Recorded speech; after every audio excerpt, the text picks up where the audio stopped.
call this meeting to the work session for October 18th, 2021 to order.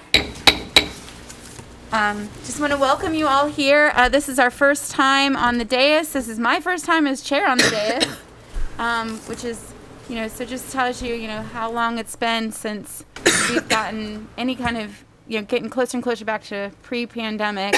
But of course, we want to model the best practices in mitigating the this virus, COVID-19, that we've been living with for the past almost 18 months or so. And we want to model how we see, want our schools, our classrooms to practice. And so I appreciate you all being here, and we have some chairs for the public to attend in social distanced manner. So thank you all for being here as well. And I definitely want to share my appreciation on behalf of the school board for Mr. Samuel Bray from Facilities and his team for making all of this possible and keeping us safe this evening and moving forward. So thank you, Mr. Bray, for all your efforts. All right, so we will go ahead and call the, Ms. Tanner, can you call the roll, please?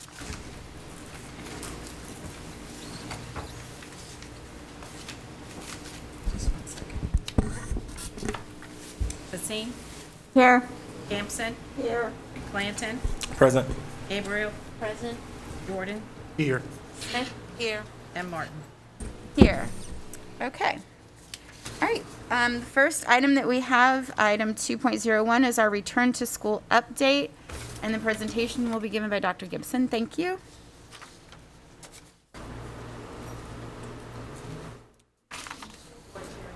I can't hear you. Turn on your microphones, please, Dr. Gibson. It's on. It's on.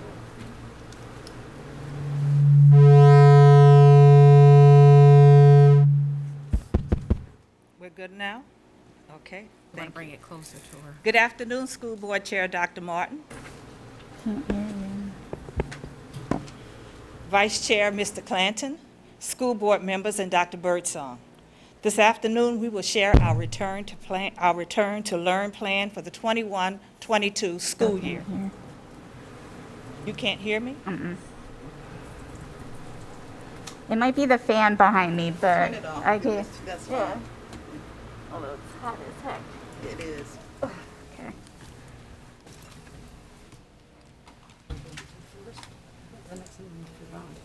Please proceed. Okay. We will share plans for the in-person learning for all, academic expectations for students, our health mitigation strategies, social-emotional learning, transportation, child nutrition services, staffing guidelines as they pertain to COVID-19, and updates on our Virtual Scholars Academy. Following the presentation, there will be time for questions and discussion. Chiefs and Executive Director of Curriculum and Instruction will participate in answering questions this afternoon. It went off. Okay. Norfolk Public Schools will provide a full school year of in-person instruction for all students. All schools will implement and follow the Virginia Standards of Learning curriculum and provide instruction that is aligned to the written, taught, and tested curriculum. As you are aware, when students returned to school for in-person learning in March of 2021, school start times were staggered so that time would be allowed to allow buses to be sanitized properly between routes. These temporary staggered adjustment times will remain in effect for the coming school year. Bus drivers will continue to routinely sanitize seats and frequently touched areas after each route.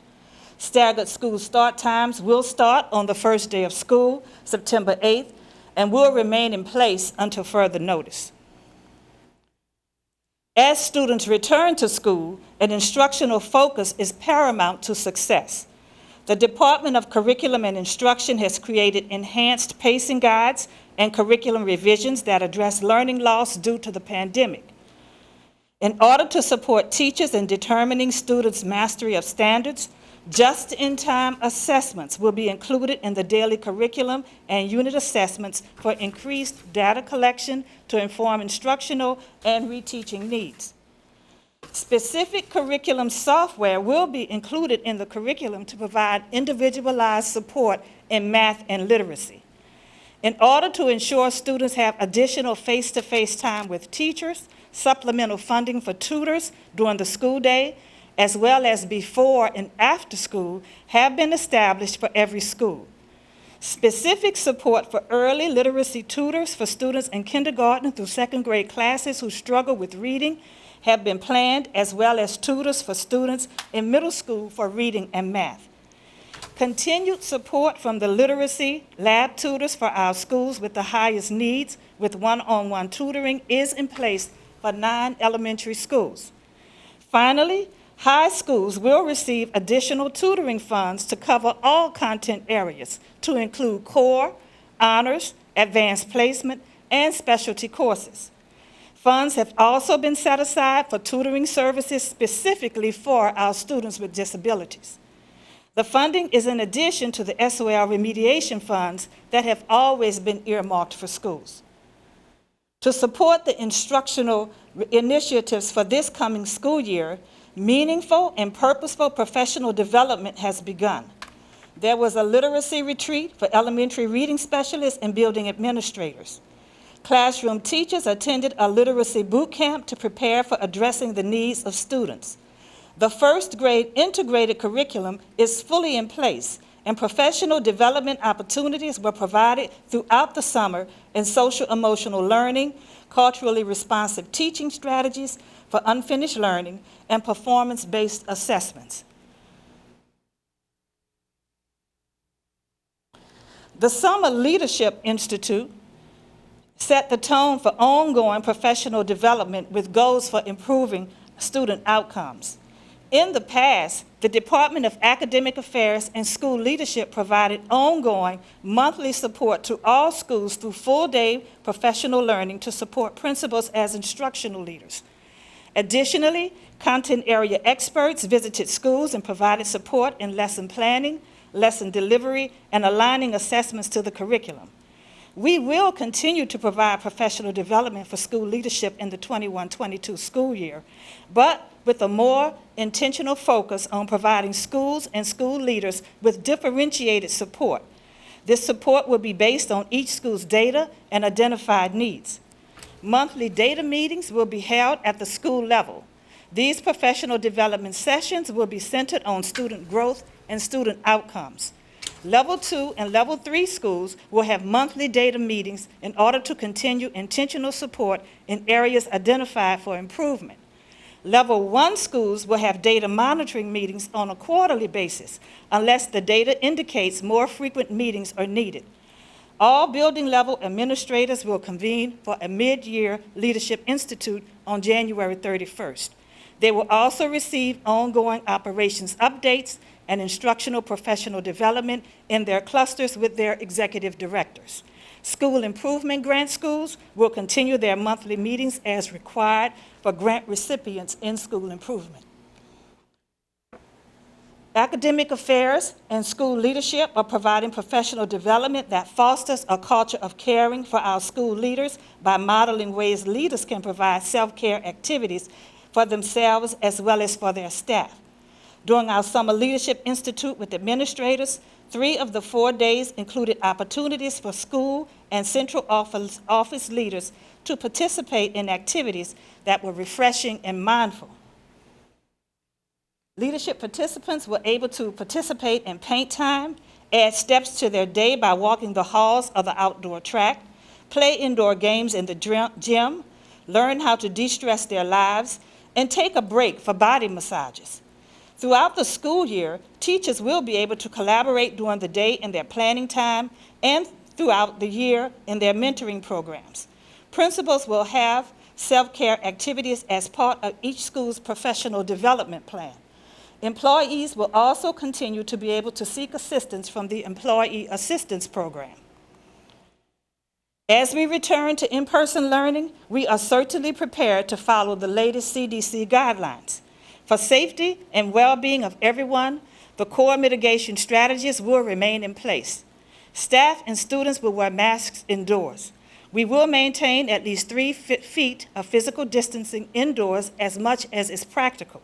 However, because we will attend school at 100% capacity, we realize that physical distancing may be less than 3 feet at times, and therefore will ensure that we are wearing our masks properly, washing our hands frequently, practicing respiratory etiquette consistently, sanitizing our buildings daily, and following protocols for contact tracing when we receive reports of possible exposure and/or positive diagnosis. We will also continue to collaborate with the Norfolk Department of Public Health in our efforts to ensure the health and safety of our students and staff. The Department of Student Wellness has worked diligently with the Norfolk Department of Public Health to provide opportunities throughout the community for citizens to be vaccinated at school sites on afternoons and weekends. Additionally, staff members were able to receive vaccinations in February and March. High school and middle school students ages 12 and over received vaccinations at their respective schools in May and June. Parents are currently able to take their students to Military Circle Mall to be vaccinated prior to the beginning of the school year. The Department of Student Wellness will continue to collaborate with the Norfolk Department of Public Health in supporting students and staff. We will also continue to provide daily updates on new COVID cases and percent of positive cases diagnosed on our Norfolk Public Schools website. The Norfolk Public Schools webpage and every school's webpage displays a pre-screening tool to remind staff and families to monitor their health on a daily basis. This slide shows how new cases of COVID have impacted the region from October 2020 through the beginning of August 2021. This chart of daily data shows you a picture of how cases have trended over time. This slide shows how positive percentages of COVID have trended over time.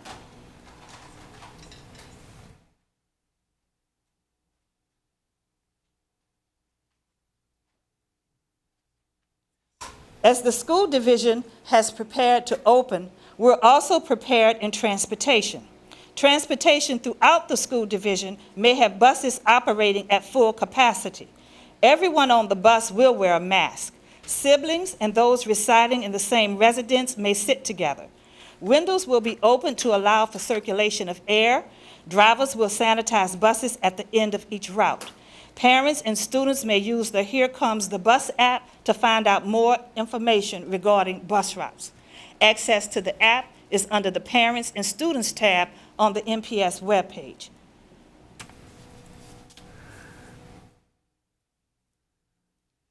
Facilities staff in each school will continue to ensure classroom windows remain opened and HVAC settings are maximizing ventilation. Air filters and HVAC units will continue to be replaced every 30 days. Child nutrition services will continue to offer breakfast and lunch each day. All meals are free and no applications are needed. Schools will continue to maximize physical distancing of 3 feet as much as is practical when moving through the food service line and while eating.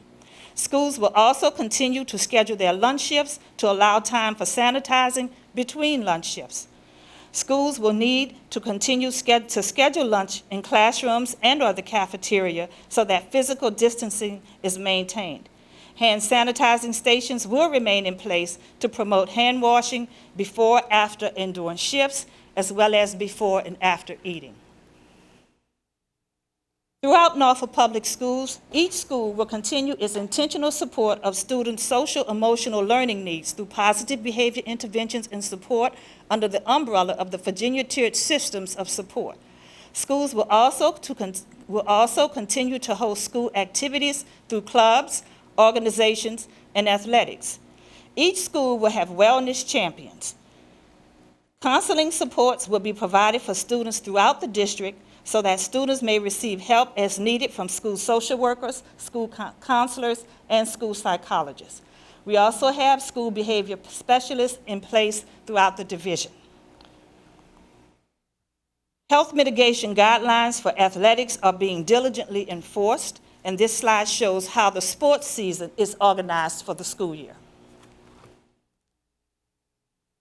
As we gear up for the coming school year, all schools will host Welcome Back to School activities, which may include new student orientation, device and school supply pickup, welcome to the new school year, 6th grade transition, 9th grade transition, and specialty program onboarding.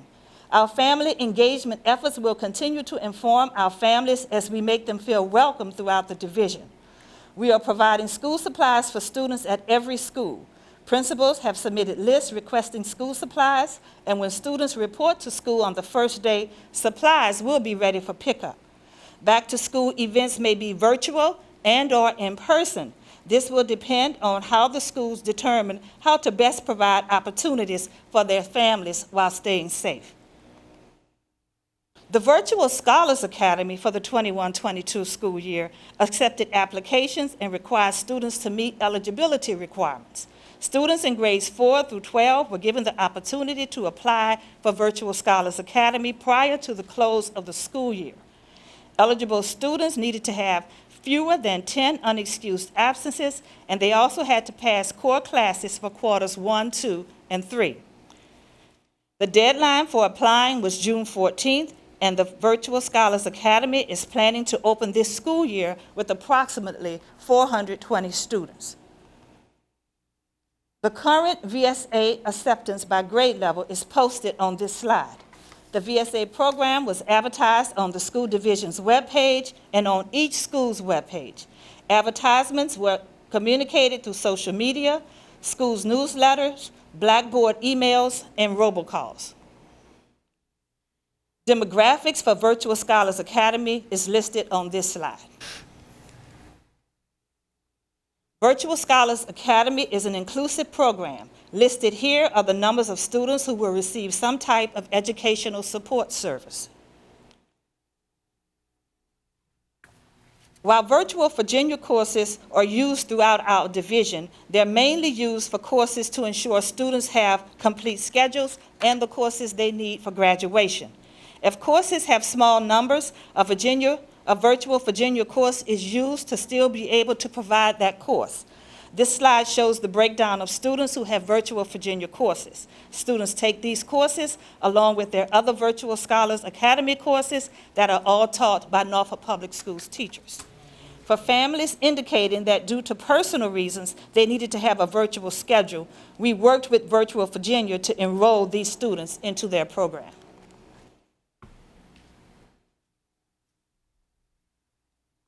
As we start this school year, all classroom teachers will have new laptops, and every student will have a mobile device.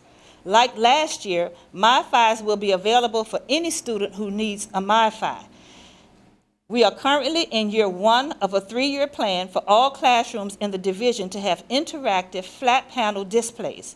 This is for real-time Chromebook monitoring for each teacher in the classroom. We now have an increased level of cybersecurity, with many of our critical services moved to the cloud as added security. We also have online Synergy registration for all courses, and our virtual tech support system will be ready for the first day of school. We thank you for the opportunity to share our Return to Learn plan for the 21-22 school year. At this time, we will answer questions. Thank you, Dr. Gibson. Any questions or comments? Let's see, I didn't see. Ms. Smith, Dr. Gabriel, and then Mr. Clanton. And then Ms. Basine. Dr. Gibson, can you give us, I'm not on?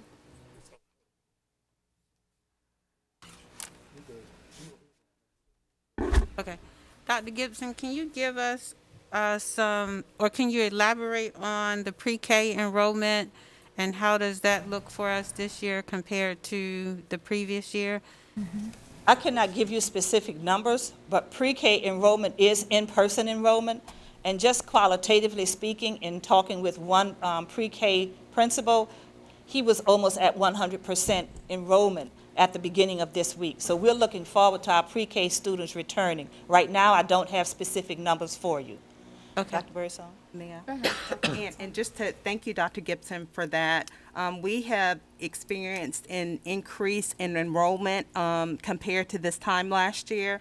And we certainly have additional slots available, Ms. Smith, and I would say we're about 70%, at 70% capacity right now, overall, within the school division. Thank you. You're welcome. All right, thanks, Ms. Smith. Dr. Gabriel? Sure. Was that everything that you had? Okay. Thank you very much. Can you all hear me? Okay? Okay, wonderful. Thank you very much for the presentation, Dr. Gibson. I would like to give Dr. Birdsong and staff kudos to the slide on slide 7 where it discusses the division level calendar of school data meetings, specifically to address math and literacy goals, especially school by school. I think that's wonderful. It tells me that you are focusing on not only a school, but also the individual students in that school and providing them the support that they need. I also am very excited about the interactive flat panels, phasing those in, because I know that in touring a lot of the schools, we need upgraded technology with regards to interactive technology. So I'm very happy to hear that. 2 questions. If a parent has a question with regards to enrolling their child in a school, or questions with regards to specific courses in the school, or getting information, where should we direct them to, or where should they go? Please direct the parent to the zone school assigned for that part of the community. The principal in that school, along with the front office staff, stand ready to enroll students and to help parents register and enroll in their assigned courses. Okay, thank you.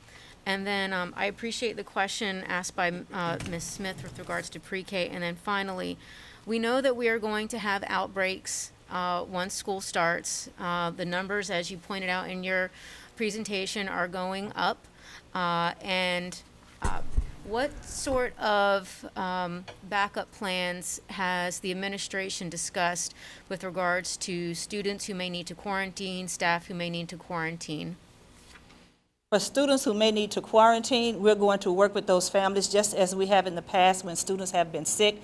We will provide their work for the parents to work with them at home. We will also provide time for teachers after the workday where they will be compensated to work with their students who may be quarantined or unable to come to school at specific times. We're going to do that so that teachers can concentrate during the day on the children they have in front of them. But we have the funds to support our staff as they work with the children outside of school hours and provide assignments through Canvas, communicate through email, over the phone. If they need to Zoom with families, they'll be able to do that.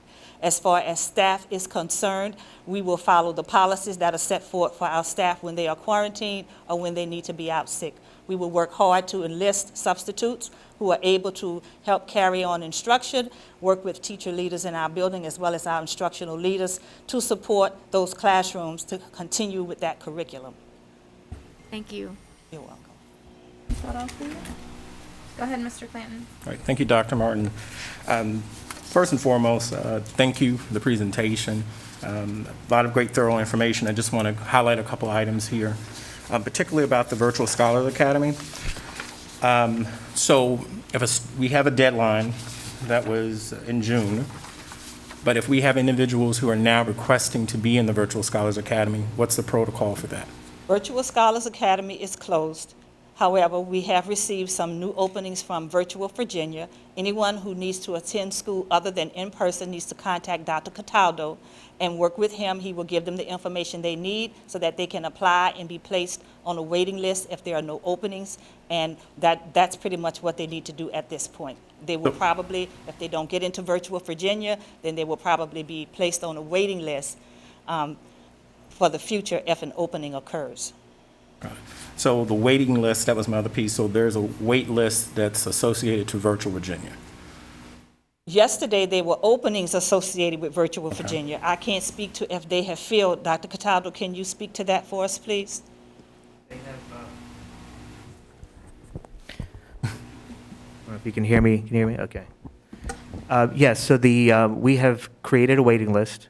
And each week we send that out to principals, making sure they're aware of the students that have been requested to be in a virtual program.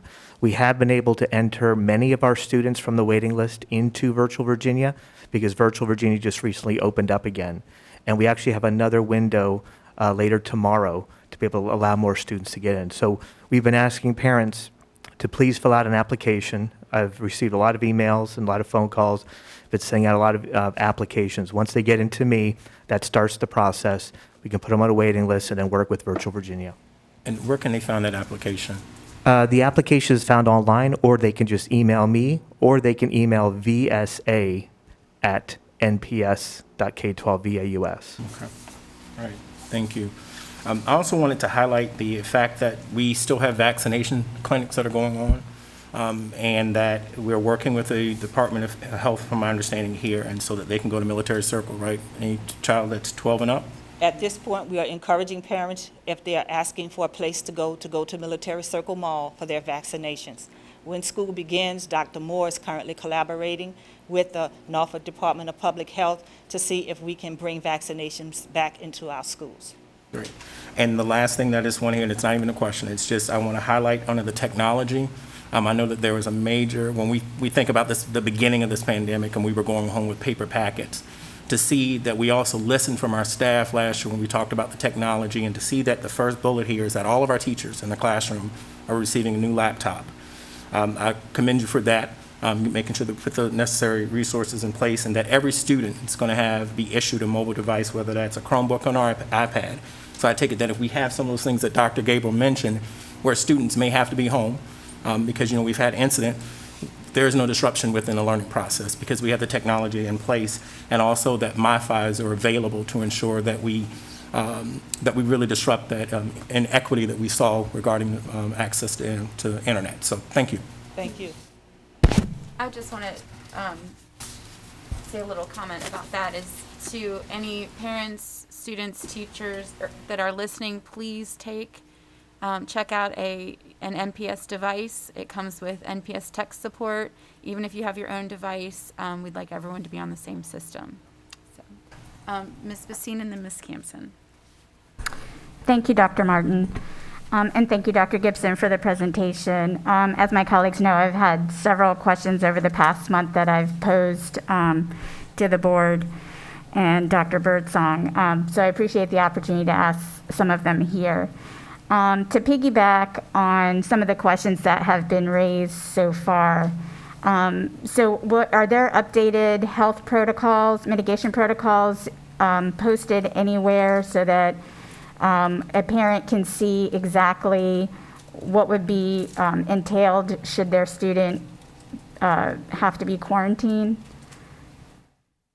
Dr. Birdsong? I can speak to that. I know that Dr. Moore, as recently as today, was working with our colleagues from the Norfolk Department of Public Health to finalize that mitigation plan. And when that plan is finalized, we will certainly post it so that parents have access to it. Okay, thank you. And yes. Okay, and then in regards to the pre-K enrollment, I noticed in the HR reports that we received that there were about 14 teacher vacancies for pre-K. How will that impact our pre-K enrollment? Is that for the current enrollment that we have to date, or is that, can you tell me a little bit more about those 14 vacancies? So we will continue to utilize the same process that we have in the past. Just because children enroll, that doesn't mean that they always physically show up. Mm-hmm. And so what we do is we assess the number of children that show up to make sure that they have a classroom teacher. And so if children have to be moved around, unfortunately, we have to do that. Okay. So we are dealing, as you know, with the teacher shortage, but we're going to make sure that our children who are enrolled have that teacher in front of them. Okay. And then back to so tying into VSA and a student who may be quarantining. So if I heard you correctly, the student may not virtually be able to access the class itself, but I mean, face-to-face instruction with the teacher, but they will be able to access the materials outside of the school day. Of the school day, Is that yes, correct? that is correct. So what, I guess what concerns me with that is, that I think may work well for a couple of days, but it concerns me that a student could be quarantining up to 10 to 14 days, or school days, depending on, what type of what symptoms they have. And so it's concerning that their access to the face-to-face instruction, albeit not in person, the face-to-face instruction may impact them. Can you talk a little more about the strategies that will be used to help support that student that is learning from home? When students are ill and they cannot report to school, that is comparable to being quarantined. Parents request work, and they work with their students at home, and the teacher contacts the parent to see what help is needed. The teachers will be available. If not the classroom teacher, then we will hire teachers because we have money for tutoring. We can hire teachers who can Zoom in one-on-one with that student after hours to provide instruction and support to answer questions, as well as to help the student along to still feel connected to the school day. Okay. And if I may, Mrs. Vaccine, in addition to that, last year we made a nice investment into a learning management system, and so we now have Canvas, and so our children can have access to the materials on a daily basis. So we're glad we also have that in place as well. Right. But yeah. I think you heard clearly from the teacher corps last year, concurrent teaching was extremely challenging for our teachers, and we listened to our teachers. We heard their feedback, and so we made some adjustments accordingly. Certainly, if there's an instance whereby a whole class has to be quarantined, then of course that teacher will provide instruction virtually, as we did when teachers were working remotely. Okay. But we will have to work with individual families on an individual basis when there's one child out of a classroom who has to be quarantined. But I think it would be unrealistic to have our teachers engage in concurrent teaching unless we plan for that and they know about it and they're being compensated for that. I think the plan that we have in place moving forward is a solid one. And as we did last year, when we need to make adjustments, we will make adjustments. But for right now, we listened to our teachers. We heard them when they said this concurrent teaching is very difficult, we're burning out. We took that feedback. And so we put other strategies in place so that we can continue to work with our children, work with our families, and to provide them with the academic support that they need when their children have to be isolated or quarantined. Okay, thank you for that. That's exactly what I was not advocating for concurrent teaching whatsoever, but just trying to understand, in the case of a whole class or what we're seeing in some other cities around the country where whole schools are being closed, our ability to pivot into that virtual learning space, which now we've, learned how to do over the last year and a half. I just want to be sure that we're able to do it. And I don't want to take up too much time, but I do have a couple more questions related to the vaccinations and mitigation strategies that are in place. And, I know that Northam last week put a public health order in place that masks are required in all school spaces, K-12, pre-K-12, school environments. I'm not certain if that means that we do not have to take a vote on that. I didn't interpret it as that, but I would urge us, though, to show our commitment and affirmation toward the safety protocol to do just that, to support mask use in our schools. The other question I had was around vaccinations. I see on slide 10, I believe that we're going to be, if I understood correctly, hosting employee vaccination events. And I heard you say that Dr. Moore is working to bring some vaccination clinics into our school once school starts, if I heard correctly. But do we have are these employee vaccination events going to be, are they currently happening or will they be happening? We conducted employee vaccination events in the spring, and our employees were able to leave work for the day to go for their vaccinations and take leave as they needed in terms of there were reactions. At this point, we are hoping that our employees will make the decisions that pertain to them and their needs personally. We will collaborate with the Norfolk Department of Public Health to provide opportunities for our students to be vaccinated. When it's time for our staff to be vaccinated for the first time or for the booster, we will also collaborate to allow them time and space to be vaccinated. And that's a collaboration. We're not taking a stand on making people do anything or encouraging them. We're just allowing the space for people to take care of their needs as they make those decisions. Okay. So right now, we don't have any employee vaccination events scheduled. At this point, we don't, but employees okay. can go to Military Circle Mall any day of the week to be vaccinated at this point. Okay, and that's another point of correction that I think we need to make. Military Circle Mall is open at specific times only on Tuesday and Thursday at this current moment.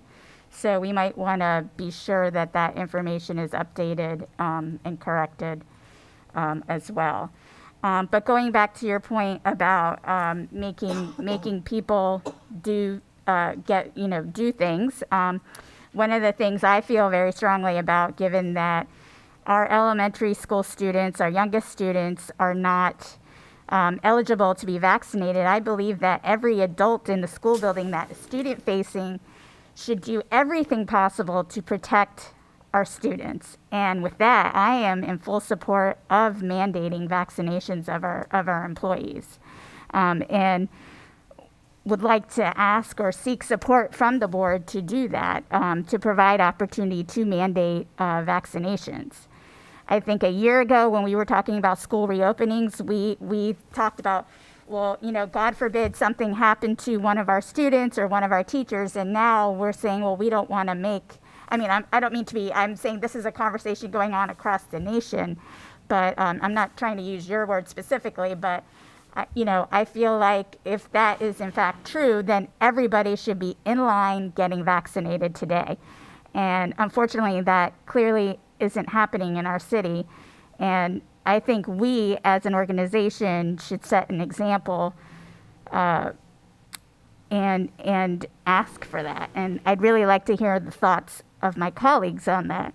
Ms. Bassine, I just want to let you know that it's well over a month ago, I had asked Mr. Cloud about the legalities of mandatory vaccinations for our staff, and it was delegated to someone else in his office. Mr. Cloud, can you speak to any of the findings? Heather Mullen is working on that, and we are preparing a memo to the full board as to the board's authority to mandate vaccinations of its employees. Sent to you all shortly. Okay. Thank you, Mr. Cloud. I appreciate that. I too asked about that in a board meeting in June, and to kind of put that in our thought process as we plan for the school year. So I appreciate you working on that, Mr. Cloud. For now, I will allow my colleagues to ask their questions, but I do have other questions. Thank you, Ms. Bassine. Go ahead, Ms. Campson. Thank you very much. Great presentation. I'm very impressed with the degree that has gone into the plans to keep our children and our staff safe, as safe as we can. So congratulations on all that. Heard a lot of good information about mitigation. So I'd like us to kind of turn our attention a little bit to, guess what? If it's Lauren Campson, it's going to be instruction. A lot of our parents are rightly concerned about where we are and the amount of learning loss that we have. So I was very eager to see that part of this. First, a quick question. How far along and how are we doing as we try, since we replaced the positions of reading and math specialists that were cut in an earlier administration, and now your team has established a Grow Your Own program. Could you just real quick let me know how far along we are to being able to get a reading specialist and a math specialist into all of our K-8 classrooms? I know that we currently have our Grow Your Own program in progress. Right. And I'm going to ask Mr. Brady if he could expound on how that program is coming along and when we expect our teachers and specialists to enter the teaching ranks. Thank you very much.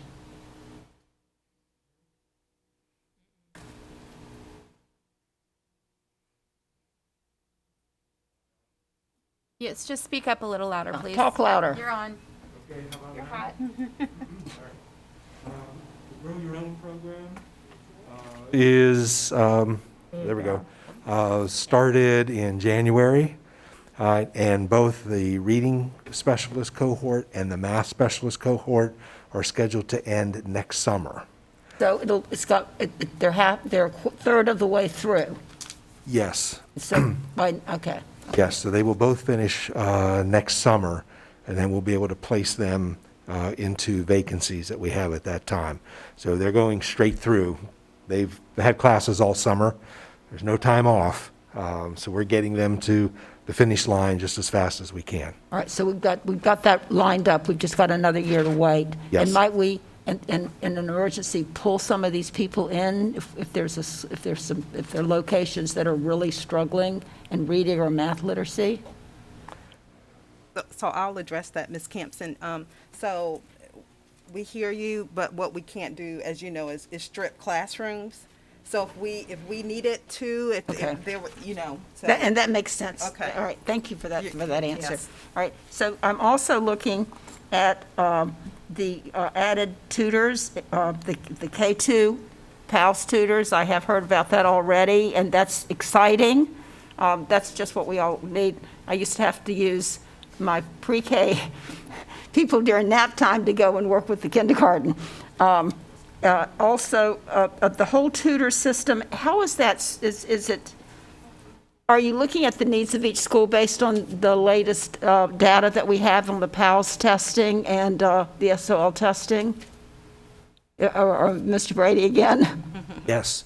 We're providing K2 PALS tutors. That allocation is based on need. So schools will have anywhere from 1 tutor up to 4 of the K2 PALS tutors. And I would assume that we are particularly addressing those schools that are unaccredited as of 2 years ago. We won't have accreditation again this year. That's where you'll be doing that, and then do an overall look at all, because a school that in the past was accredited might no longer be performing at that level. Yes, so everybody will have at least 1 of the At K2. least 1, okay. Yes, and some schools will have as many as 4 of the Yes, K2. so that we can make sure that we're hitting the schools that need the help the Yes, most. yes. But we're still giving everyone some support. Yes. Okay. This is something I think that we need to all, thank you very much, Mr. Ray. I know that it's important for us to know about mitigation. I know we're all very, very concerned about the possibilities of outbreaks and anything happening to any of our teachers or our children or other staff members, but we must keep our eye on instruction. I mean, I'm very sad to see the decline that my grandchildren have had, that both those in Utah and the ones in Maryland. So it's everywhere. It's not just here. But as we work our way through all this, we need to still keep this. We are a school, and we need to always keep our eye on instruction, academic achievement, and the things that we must do. So I was happy to see this part in here, and and I'll be asking some questions about it as we go along. I'm eager to see the first round of data come in with our PALS testing. So thank you very much. Dr. Martin? Mr. Jordan, go ahead. Yeah, I'd like to, I'm also on the same slide that Ms. Campson was on with the instructional focus, and I just want to see if I can tease out just a little more depth of my understanding of that focus. So Ms. Campson just mentioned some of the data that we will be receiving. We know we've spent quite a lot of time as a board in working with the governance instruction over the last few months on the needs assessment that the administration put together and some goals that we've established. Can you give me a deeper understanding of how what you are proposing here in terms of instructional focus will be more targeted, if that's the right phraseology, or how you are targeting what we are seeing from the data that we have discussed thus far? Because I appreciate the slide and the presentation and the work, but I just can't find I just want to see a little more meat, if you could help me. In terms of instruction, we always begin with Tier 1 instruction, where we deliver the aligned curriculum to our students. As we are delivering the curriculum and we're teaching our students, we are informally assessing how they are understanding and grasping concepts. We move from there to our Tier 2 and Tier 3 instruction as we work with our students. Those students who need additional support usually receive it in Tier 2, Tier 3, where we come back, we reteach, we provide other ways to share with our students to help them to understand. In addition to that, as we do our assessments of our students informally and formally, our just-in-time assessments are going to be carrying standards that we know they have to grasp and understand throughout the school year. I'm not sure if you've had elementary students in the past, but there are certain standards that are assessed every round, every unit, to make sure that the students are continuing to hold on to those foundational pieces. As you do that, you're coming back and you're reteaching the pieces they may have forgotten, other pieces they don't understand. You're extending for those students who have grasped and need to begin to work with the concepts on a higher level. But we always begin teaching that curriculum to everyone, breaking into smaller groups, individualizing, providing accommodations based on students' individual learning plans, also providing tutors in real time during the school day where they can come in and reinforce what has been taught. Am I answering your question? You are, but I think what I'm, we know what our data was showing us prior to the pandemic.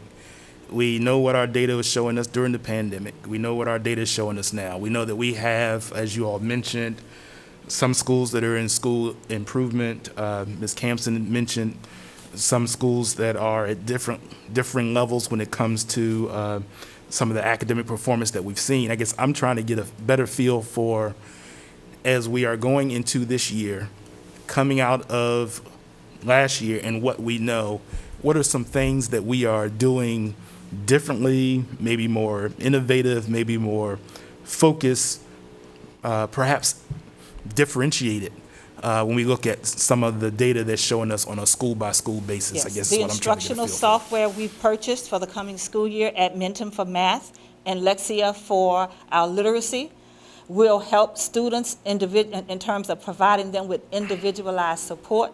The students take an assessment where we can determine where they are, and then they begin to work from there with those particular pieces of software. I'll let Mr. Brady further expound so that you can get a clearer picture of how we're moving from Tier 1 to Tier 2 and 3 support for our students to ensure that they're mastering the standards. And while he's transitioning, I'd also like to add that based upon our data, and I'm glad you brought that up, Mr. Jordan, we spent a lot of time on that comprehensive needs assessment. We spent a great deal of time, and as you all are aware, literacy is an area for growth for Norfolk Public Schools, both in the area of reading and writing, as well as mathematics.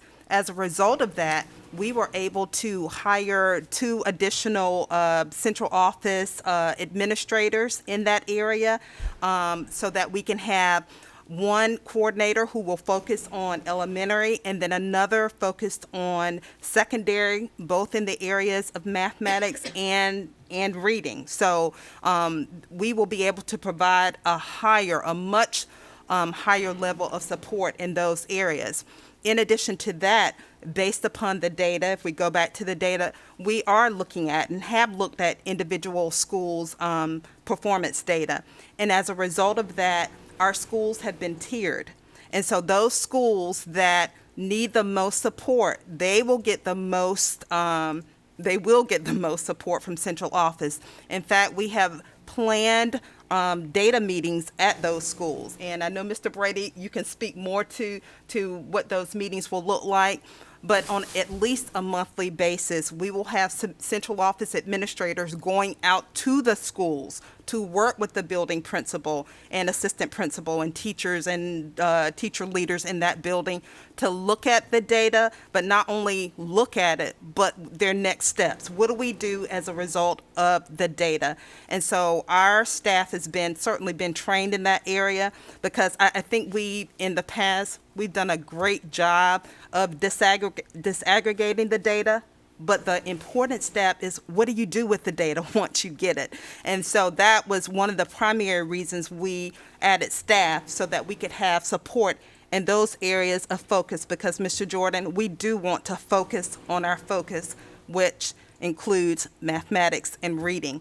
So, Mr. Brady, if you want to expound a little bit more in that area, since those are our primary areas of focus and also aligned with the school board's goals and guardrails. Yeah, absolutely. At those data meetings, there will be a number of people there from curriculum instruction, from school leadership. I'll be present in those meetings. We'll look at the data and we'll determine at that time, what are the needs of your school. And the principal can say, I need English support here for grade 2. I need math support here for grade 4. And we will immediately schedule folks from those content offices to get out to the school and help support those teachers or those grade levels. So we'll be immediately responsive to the needs of the schools.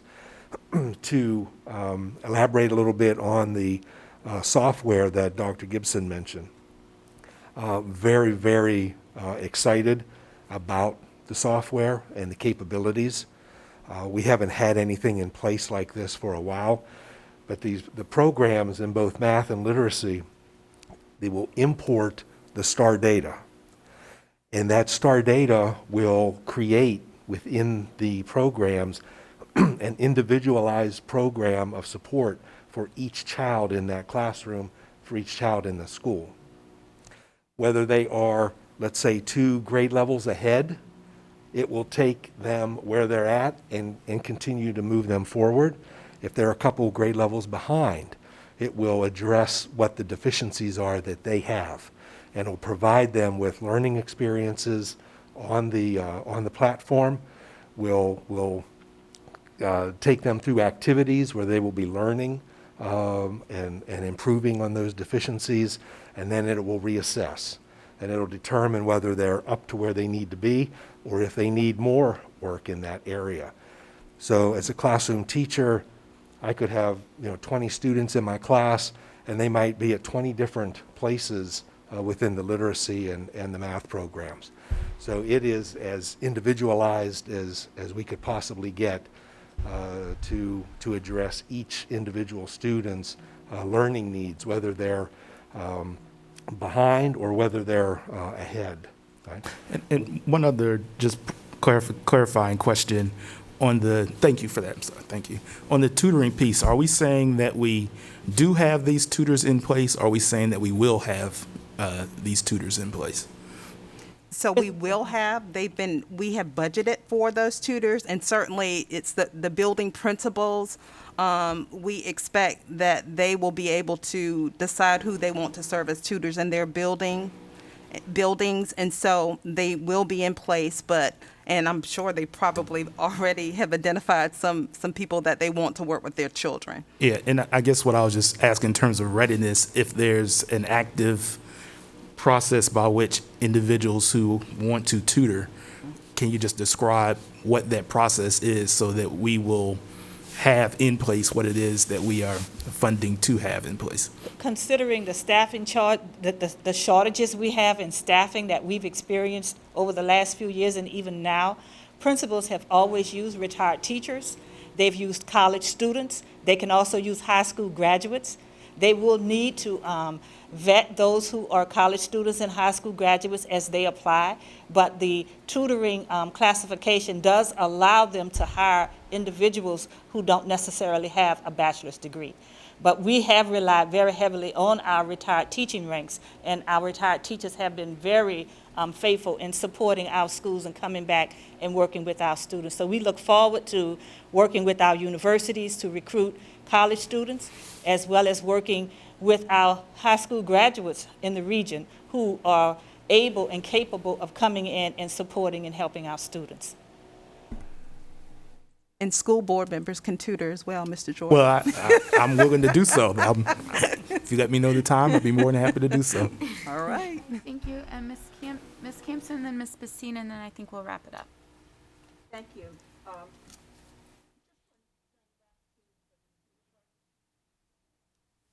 I didn't turn it on first. Back to the computer programs, and they sound great and all, but I would not want us to slip into where we've been many times in the past, putting these children on computers, and there they sit, might as well be at home. We're not working so hard to get in-person instruction back into our schools that we want to sit our children on computers again, okay? That's the concern that I have. It's nice to have that as something extra, but that I never would consider that a core portion of my instruction of my children. That you need to put person to person there, and so as we work on our interventions, the tutors are great. We've always had those, and that really mostly the schools that have them the best are the ones that have principals that are out beating the bushes for them and calling. If a teacher tells a principal that she's retiring, they're already putting her on a list and trying to sell the tutoring program to them. So great programs, not saying that they're not, but I would not want to walk into a classroom and see everyone on a computer. And we're in total I can't agreement imagine with that you. there's any time that they should ever have a whole class on a computer, because the teacher's there to teach, Right. and that's what they should be doing all day long. They might put rotating, direct instruction, and then some follow-up that the child's doing, and maybe then a computer, but I don't want to see this become a computer program. Ms. Campson, we've had that conversation. Okay. I think everyone on the ELT they already know what my expectations are in that regard. My And we all know expectations. that software is not a substitute for an effective classroom teacher. Thank you, thank you. Thank you for the clarification. Go ahead, Ms. Bassine. Thank you. So I too had questions around the instructional focus. So as you know, as I think some of what my colleagues have alluded to earlier with the comprehensive needs assessment that we received, as well as other data that we received over the past year, including the quarter, this number or the percentage of students failing 2 or more grades by, each quarter we receive that information. Is there Q4 data that is available that will be shared with the school board? That will come to you as a report. Yes. Okay. And you should expect it shortly. Okay, great. Because I too was wondering how that data coupled with whatever gains or benchmarks were met during summer school, if there's information that will help us inform for the upcoming school year. I don't know what might be there with the summer school programs, but if there is, I think it'd be important to see that data Summer as well. school report is forthcoming as well. Okay, all right, great. And finally, my question around staffing. So right now, based on the HR reports that we received, I think there are 176 teacher vacancies, Yes. correct? That is Yep. correct. And then we also, what's that? Said that is correct. Oh, yeah, and I do know it's less than what we had last month. But there are a couple of schools, that seem to have larger percentages of teacher vacancies. Can you speak to what strategies we might be using to, close those I'll let vacancies? Mr. Billups share a synopsis of the work they've been doing this summer to recruit teachers. Mr. Billups?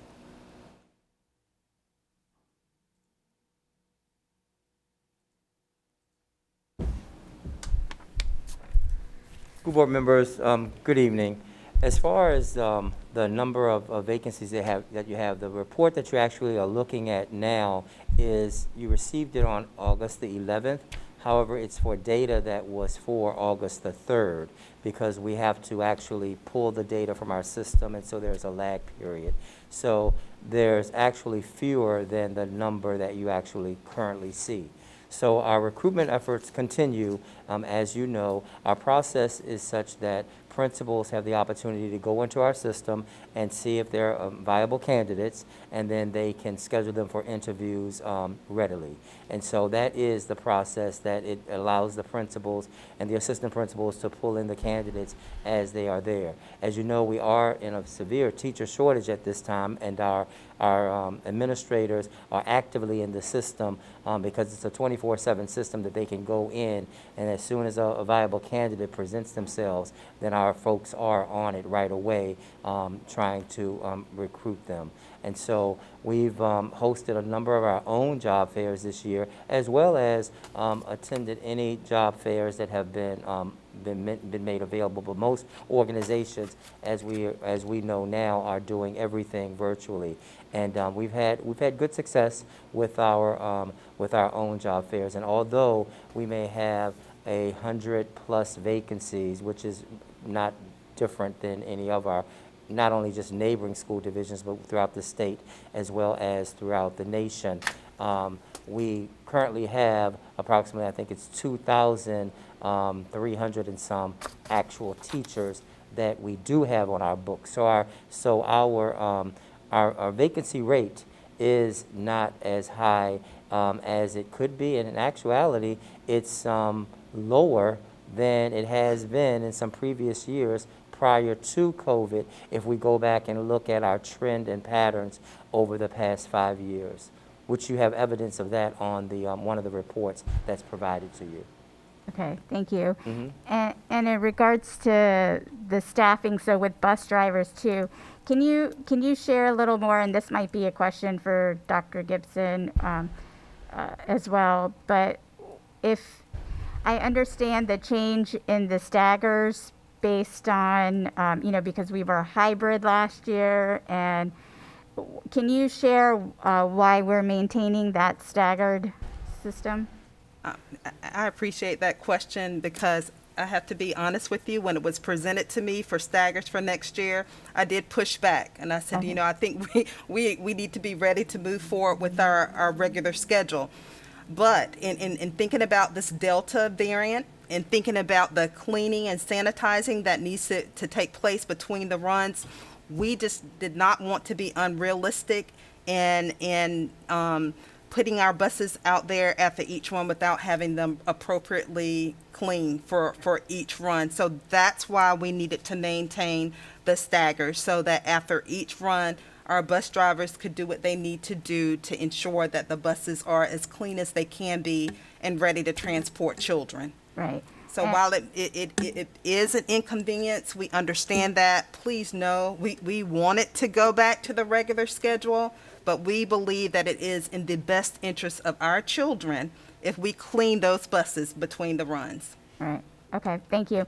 And I think that this would have been a great opportunity, since we are adjusting the staggers, to also make them in line with what's developmentally appropriate. And I know that's been a concern for a lot of parents and for myself, that, starting elementary school students at 9:55 and going late doesn't really align with their biological rhythms and their attention spans as does not waking up at 7:25 for high school students. So, I'd hope that, in our creativity, we would also consider some of those adjustments as well. Thank you, Ms. Bassine. So we're talking a lot about the teacher shortage, which of course is nothing new. Everything's just been exacerbated by the pandemic. But I appreciate all of the efforts that have been put into with the job fairs, even virtual job fairs, which I know aren't great, but doing the best you can with what we have, and and to making sure that we aren't falling behind as far as teachers, that we are still attracting talent, and all of the advertisements for the bus drivers. We need part-time bus drivers, or full-time and part-time bus drivers, and is it nutrition as well? School nutrition workers. Nutrition as well. And so I just want to say, anyone who's ever thought about helping our schools or becoming an educator, a tutor even, please take those steps to help us out, because we really, we need, our kids need that, our community needs it, and we would desperately, not desperately, but Yes. kind of desperately, but we'll do everything we can to provide the supports to put you in a good place. And So if I thank you may, all. Mm-hmm. based on that comment, we certainly appreciate that. And I'd like to publicly thank Mr. Billups and our HR staff. They have been working around the clock trying to fill positions. And I want to publicly acknowledge that work and thank you for that hard work. We really do appreciate it. We know it's been difficult. It has been challenging, and we just really appreciate your efforts and everything that you're doing in the Department of Human Resources with your staff, with your wonderful staff, and all the time and energy and effort that they're putting into making sure that our classrooms have teachers, our buses have bus drivers, and our cafeterias have employees, so we do appreciate that. And recently, just to kind of another plug, thank you, Dr. Martin, for advertising for us. We did recently send out a flyer. I think it went out already for our parents. We wanted to target our parents if parents want to, have flexible work hours, because, a lot of people now, or, after the pandemic, they're choosing to stay home with their families because they have reevaluated their priorities, and lots of families need more flexibility now. And so if we have a parent that is interested in driving a bus, which will allow them to be home when, depending on how old their children are, when their children come home, this will give them a wonderful opportunity to have a wonderful job, be able to make a difference, and serve Norfolk Public Schools. So you can always go to the Norfolk Public Schools website and fill out an application for bus drivers. What we are taking care of the license fees. We're taking care of that. We also have an incentive program in place such that when we have a current bus driver who refers another individual to drive a bus, we're giving them an incentive for that. And then when that bus driver successfully gets his or her license, we give them a bonus. And then I think there's another bonus that comes later if they successfully make it through the end of the year. So we have some incentives out there. So if you're looking for a part-time job and you want to help children and families, drive a bus for Norfolk Public Schools. So thank you for that opportunity, for that little plug. Definitely. I'm sorry, Dr. Birdsong, also with the bus drivers, aren't all of our bus drivers receiving some additional incentive for Yes, cleaning our full-time contracted bus drivers, and correct me if I'm wrong, Mr. Billups or Ms. Tao, yes, we have budgeted to provide them additional funding or an incentive for cleaning our buses for our children between runs. So yes, we are also providing additional pay for that. Yes. All right, thank you. Let's get this wrapped up. We had asked you all to put together or directed Dr. Birdsong and the team to put together this return to fall 2021, and I appreciate all the work that has gone into it. So thank you so much. Thank you, Dr. All right, so moving on to the item 2.02, the school crisis plan. Dr. Gibson, are you going to continue? Yes, I'm going to Okay, begin. thank you. Good evening again, School Board Chair Martin, Vice Chair Mr. Clanton, school board members, and Dr. Birdsong. This evening, we will present the school's 21-22 school crisis, emergency management, and medical emergency response plan, also known as the school crisis plan, for your approval. Senior Coordinator of Student Support Services, Mr. Timothy Mallory Sr., will present the crisis plan presentation this evening. Mr. Mallory.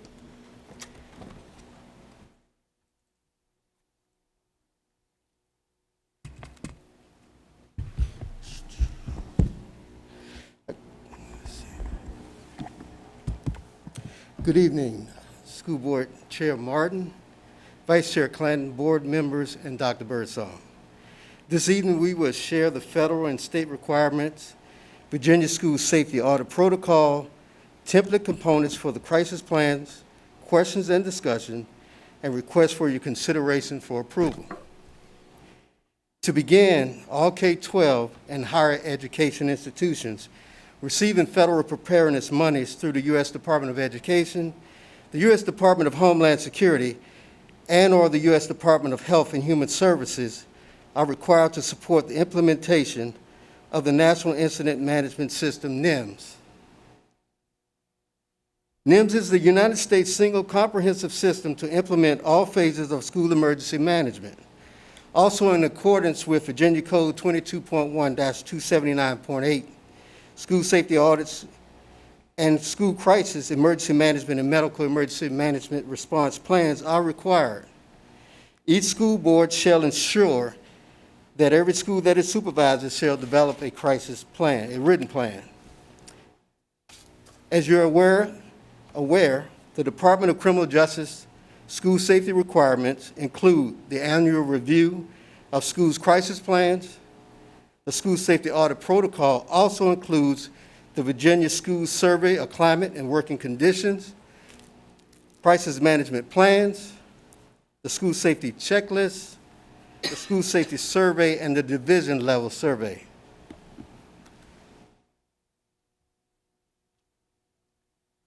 The components of the crisis plan ensure that each school has a detailed plan for use in case of an emergency.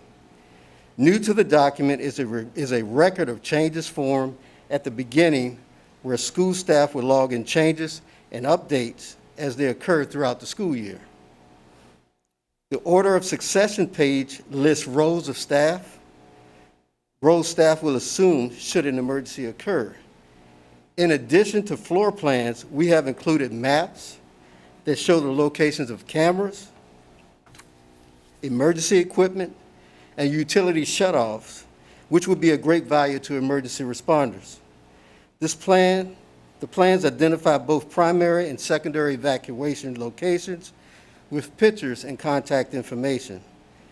Confidential information in the plans are stored by each school so that staff are ready to assist in an emergency. The updated plan is a living document, which can be accessed via a smart device and allows for immediate updates. As you review the crisis plan, we included the complete booklet, which is a template for the school crisis, emergency management, and medical emergency response plan. The booklet contains instructions for personnel to follow when various types of emergencies or situations occur. Schools have completed both the excerpts and the detailed and/or confidential sections of the template so they would be prepared should a situation arise. The updated plans were developed in collaboration with the City of Norfolk's Emergency Management Department. We have completed our annual review of each school's crisis, emergency management, and medical emergency response plans and have provided them to you for your review.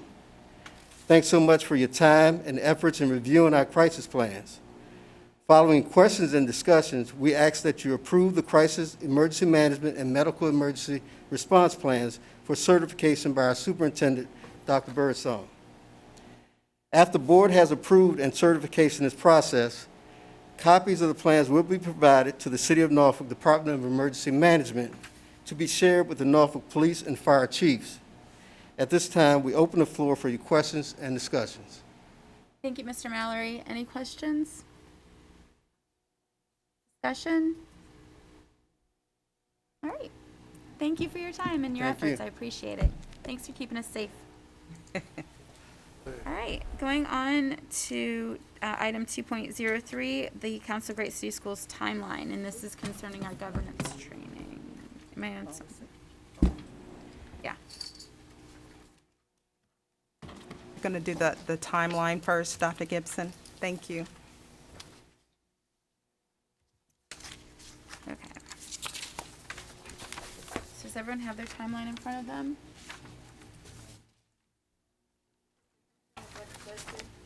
What's that? It should be the same as what's Okay, that's good. All right, you can say that when I come to it. All right, so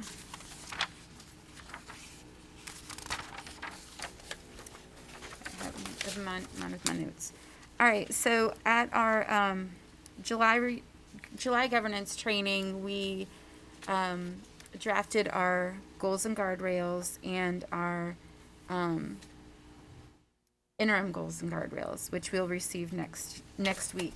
We've gotten behind on our overall commitments, our deliverables with our governance training, and so the calendar has been revised by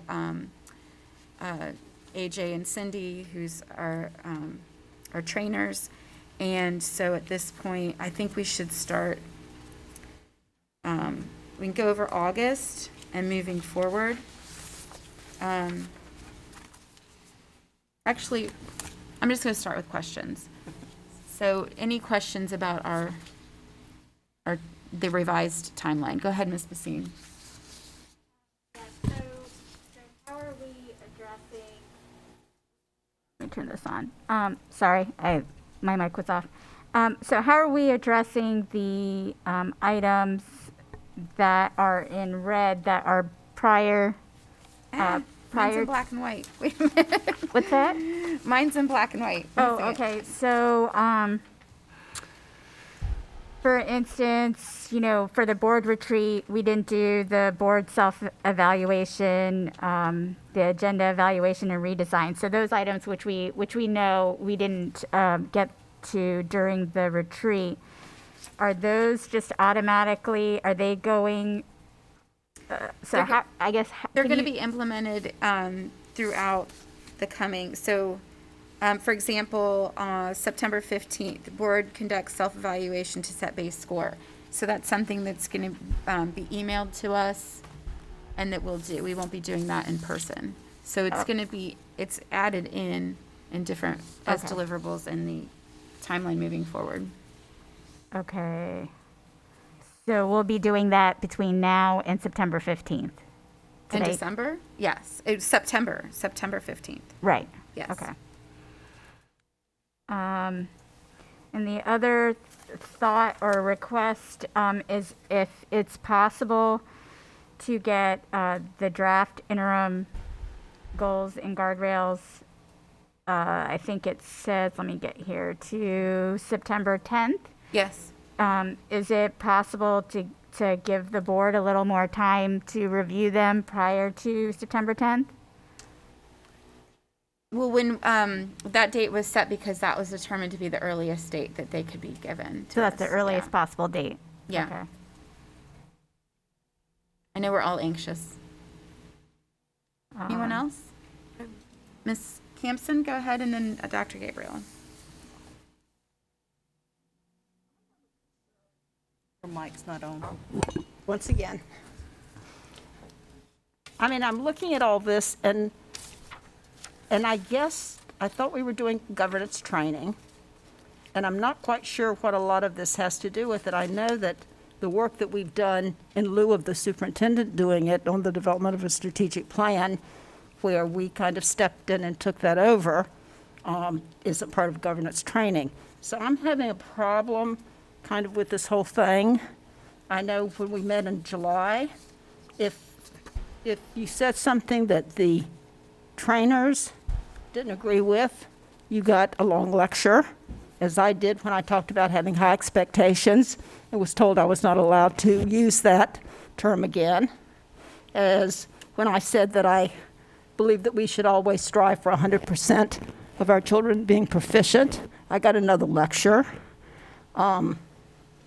So I'm just not sure how this is improving my work in governance as part of the school board. So. Period? Is that it? Yes. Okay. I don't want to go back and rehash that conversation because we were all there for it. I think that in developing the steps moving forward, that we need to take some incremental steps moving forward. And I don't know, that was discussed, but well, what it's this has to do discussed, with but it was governance- we never had any say on the selection of who was doing this, and we didn't have any input into it, or we didn't even have input into, do we need to be putting in these hours and days and weeks of training? Do we feel the need for it? So, We did agree to do this from the beginning. And no, I never I don't think agreed. we need to rehash that right Excuse now. me, can you all just speak at the mic? It's a little hard to hear on this end. Thanks. Okay. Thanks. We've committed to governance training. I think that one of the things that is supposed to be happening this week, by the end of this month, is that we are going to get one-on-one calls, and I think that these are really good topics that, since you still feel unsatisfied with the answers you've been given, it would be a really good time for you to have this discussion with the individual trainer that will be contacting you. Not if he gives me another long lecture about why I can't have expectations Well, for the children. it won't be that. It won't be AJ. That's good news. Thank you, because Yeah. anyone that doesn't believe in high expectations and goals of 100% proficiency, I really do not feel has the ability to train me, because how in the world can you not have high expectations for all the students in your district? And how are you going to get any better if you don't believe in your kids? Well, I think that I've heard you say this, so it's obviously what you heard. I heard something different as we're making Well, it our... was me that he was criticizing and actually told me that I was not allowed to use the term high expectations for children. And he lost me then. What can I say? I've been doing this for 40 years. Right. And I didn't accomplish what I accomplished with my kids by not having high expectations for them. I do believe that everyone And I in this did ask room him has to high talk to me about it expectations later, for and our I never students. heard from him. I did ask for another discussion, and I did not hear from him. Okay. Okay. All right, I'll stop, but Okay, thank you. I appreciate that. All right, any other comments on, let's see, do I have Dr. Gabriel? Go ahead. Thank you, Dr. Martin. I have a question, and then I have a comment. My question is, how much time outside of the board meetings is the said group of Council of Great City School leaders, I'm assuming they're the two individuals that have been working with us, the trainers, how much time are they spending with you and Mr. Clanton and Dr. Birdsong and staff? How much time are they spending with you all? Is it a like once a month meeting, or is it twice a month meeting, or? We're having at least a once a month meeting, but they're available to us if we call with questions. They've participated in our agenda planning to try to work out these dates and our conference dates, our greater calendar, and to try to figure out how much time will be needed for in-person versus virtual versus on our own work. Okay, so But they're available for any of us to call them if we have any questions or need assistance. Right. So, I'm conflicted, and I have shared my concerns with you, and I won't go back over them again. But for me particularly, when it talks on the August 21st timeline, and it says timeline readoption, team of 8 participation in trainings and timely completion of homework, I do appreciate the fact that you've realigned the governance training so that it coincides with our Wednesday board meetings. Items outside of that are, difficult to commit to, and so I just have to put the caveat out there again. Depending on, what comes from this year, I may or may not be able to attend some of those trainings. It's very difficult, and I'm just speaking for me personally with work being what it is right now, and so I don't want that to impact our team performance, but I just have to be real and be honest and put it out there. So, and I have spoken with both of them before, and they have been very supportive and understanding of the fact that the situation is what it is with regard to the pandemic, frontline provider, etc. Right. So that's it. Okay, thank you, Dr. Gabriel. Mr. Clanton, go ahead. All right, thank you, Dr. Martin. I've had conversations regarding just really the disappointment I had with the board retreat and what I thought was a lack of preparation and timing, that we should have really been able to complete these things, whether or not Dr. Gabriel was going to be there for the second day or not.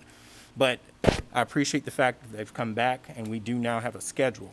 However, in this schedule, I do want to point out that I don't have a page number here, but looking at March 2022, community engagement, I don't believe that it's the role, and very much so, for us not to politicize what we do if our focus is supposed to be on students. So I have a concern when I see board host community candidate training. I would just really like to say community training. I really want it to be inclusive of the entire community to understand how we're moving on this new governance model. So that would be my only thing, to take out that candidate and just say community training. The other item that came up in our agenda planning, when we had a very long discussion, I finally got a school division that has actually done this. I've asked it several times of our trainers, can you give me an example? And I finally got an example out of Philadelphia Public Schools. And to my surprise, I was pretty, I liked what I saw. I saw the goals and guardrails in place, but I also identified that there was a very separate and distinguished superintendent's plan, strategic plan, that was not a part of it. And so when I began to rationalize as to how this looked, essentially this goals and guardrails are replacing what we currently have as our board accountability plan, and that the superintendent will come from that. This is what the board is focused on. Very streamlining, so we're very focused on student outcomes and achievement. Is it a legal requirement? Is it a fiduciary requirement that we have to do? That's what we got to be focused on when we come in here to these board meetings. And so that's where we'll talk about the agenda redesign and some of these other things. So I was like, okay, I can see that. I can see the monitoring. So when I see to be determined, strategic planning again on this calendar, it concerns me, because we had that conversation and it was admitted by Cindy that this was a template that they utilized with another school division where they concurrently had done this, where they did the strategic planning and the goals and guardrail piece here. So we have a very distinctive, where our superintendent's already, if I'm not mistaken, identified that we have a strategic planning firm. So I just want to make sure that we're clear about roles and responsibility as we move forward with this.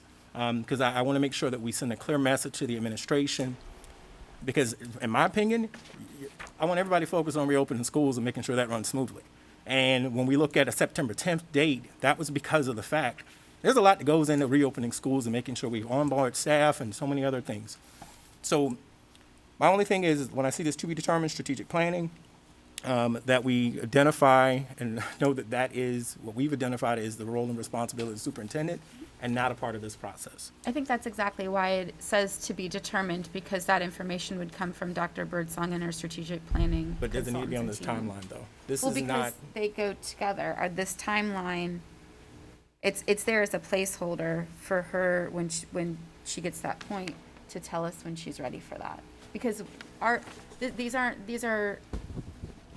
I mean, we're giving the direction of the goals of where the strategic plan should put us. So they tie in together.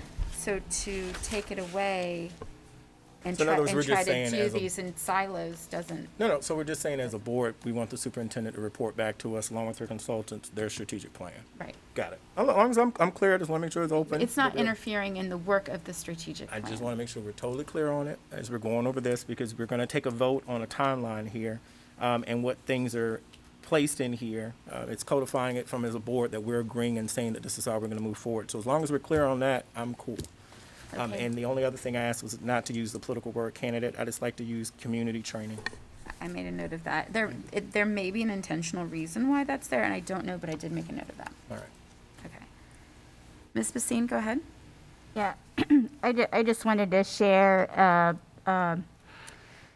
a possible reason why that candidate training is there, and I don't think that they meant like for the actual candidates. I know, throughout the years that that I've been on the school board, and through different governance models, the one thing that has been consistent is that, the board, it behooves us to do community engagement about the roles and responsibilities of what school board members do. And it is encouraged, if you look at, the National School Board Association's key work book, engaging the community around that so that we get strong candidates to serve as school board members is in the best interest of the school division. So I think that's also what the Council of Great City Schools is trying to encourage this board to do. And I think it is an important part of what we do, because we don't know in the next round of elections, who will be sitting up here, but we hope that it's the strongest individuals who will serve in the best interest of children. So I just wanted to put that out there. Thank you. Mr. Clinton, go ahead. No, I said I'm not even going to do a back and forth. If the consultants can tell me, that's what I'm really asking, because they're the ones presenting it here. Again, I'm not saying that I want to use a general term in community. I don't think that it's our role and responsibility to politicize certain things. You don't see the city council or anybody else saying candidates training. I think that we should put community training about how we're going about this process. And that's all I'm saying. And if there's something else that has behind that, then I would like to hear that from the consultants. Thanks. Okay. Both good points. Any other questions or comments? Mr. Jordan, go ahead. Yeah, I appreciate the discussion that's been had thus far. Just a couple of things. This timeline is just an updated timeline. When the board decided to engage with the Council of Great City Schools on this, we discussed these things and we voted and we decided as a group to go down this path. The only thing I'll mention in terms of the last piece about the candidates training, many of the governance books, manuals, recommendations encourage school boards to look at succession planning. And so that is somewhat intentional in trying to encourage and prepare individuals who have interest in serving on the school board to understand what's involved with being on the school board, and also being able to share the work that's been underway, so that if you do have turnover, then the likelihood of having gaps where someone isn't prepared. I think we've even talked about it as a board early on as we became the first elected board. We talked about it in terms of orientation. So I think all of that is just geared around trying to make sure that we can make sure that members of the community who are interested in serving in this capacity will be prepared to pick up the mantle should that be required. On the logistical side, I just have a concern about the process by which we are integrating the training into our meetings. So I'm for that if that's something that we're going to do. But I think it's important that we are communicating that with all members of the board so that we can make sure that the dates work and the times work. So, for example, in the I think in the timeline, there was a recommendation. My slides out of order, so I can go online and do it the way I normally do it. If you look at the October time frame, I think it was October 6th. Yes. So under team building and training, it indicates whatever that work involved is approximately 6 hours. Then on the schedule that we received, the other document, we currently show for October 6th, 1 to 4 p.m. I think is geared towards governance training. And then if I'm understanding the calendar correctly, we're also trying to do a work session on the same day. If that's, I would encourage us to break that up. I think trying to do 4 to 6 hours of governance training followed by 2 to 3 hours of a work session isn't productive. So if there's some way to separate any of the governance training that requires that level of depth, that we try to separate it from being a part of a regular meeting. If it's a 2 hour or less, I think it's fine. But if you start talking about 4 to 6 hours, I think it should be Are you saying separated out into different days or separated should be out? standalone. That it wouldn't be, I don't think it's a good thing to try to do 4 to 6 hours of governance training and do a work session or business meeting on the same day. I think that's too much.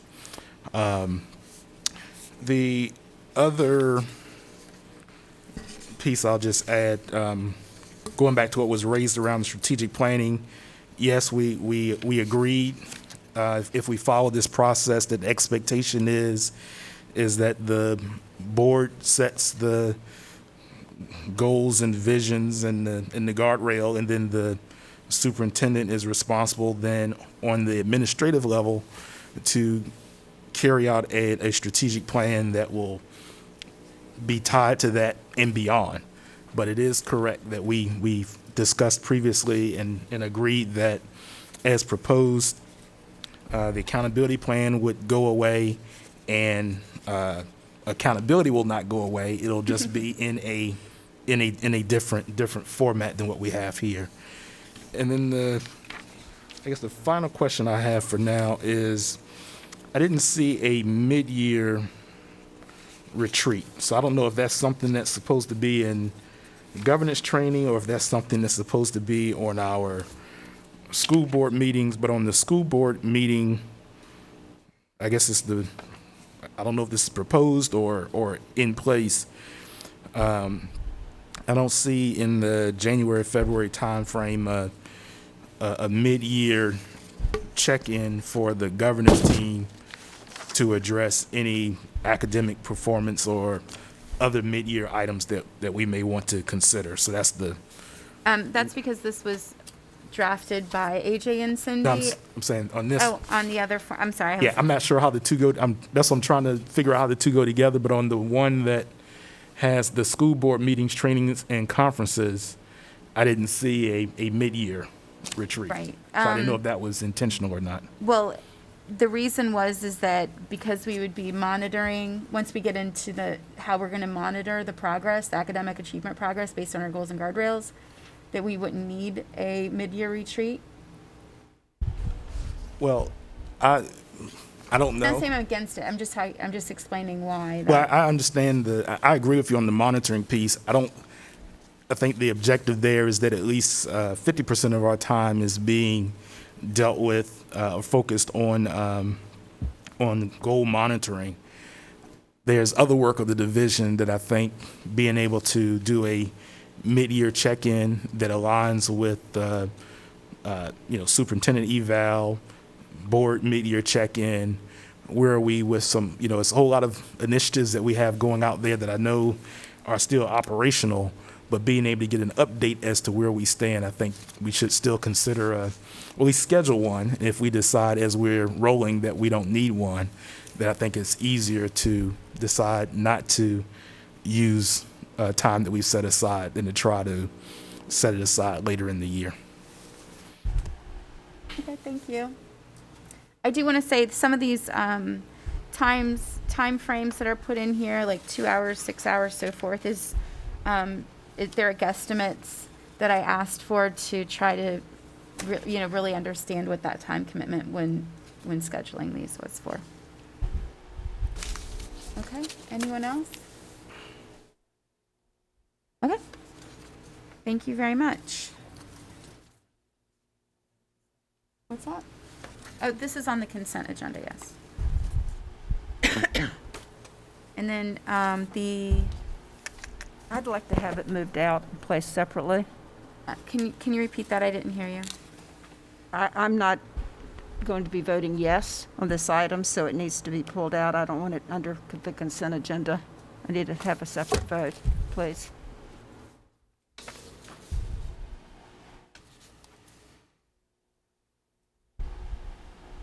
We'll vote on this Thank you. separately.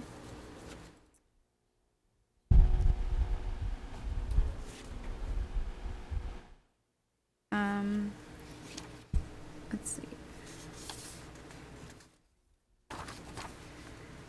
Yeah. There was beforehand. Okay.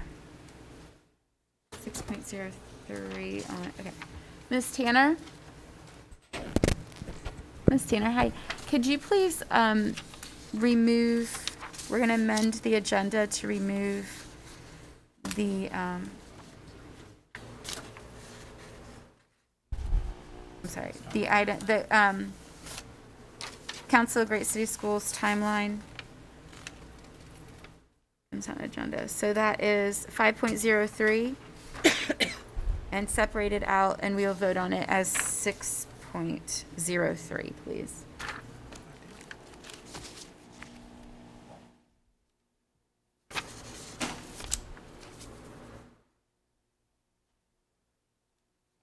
Thank you. Okay. And then we have the other, was it the meetings?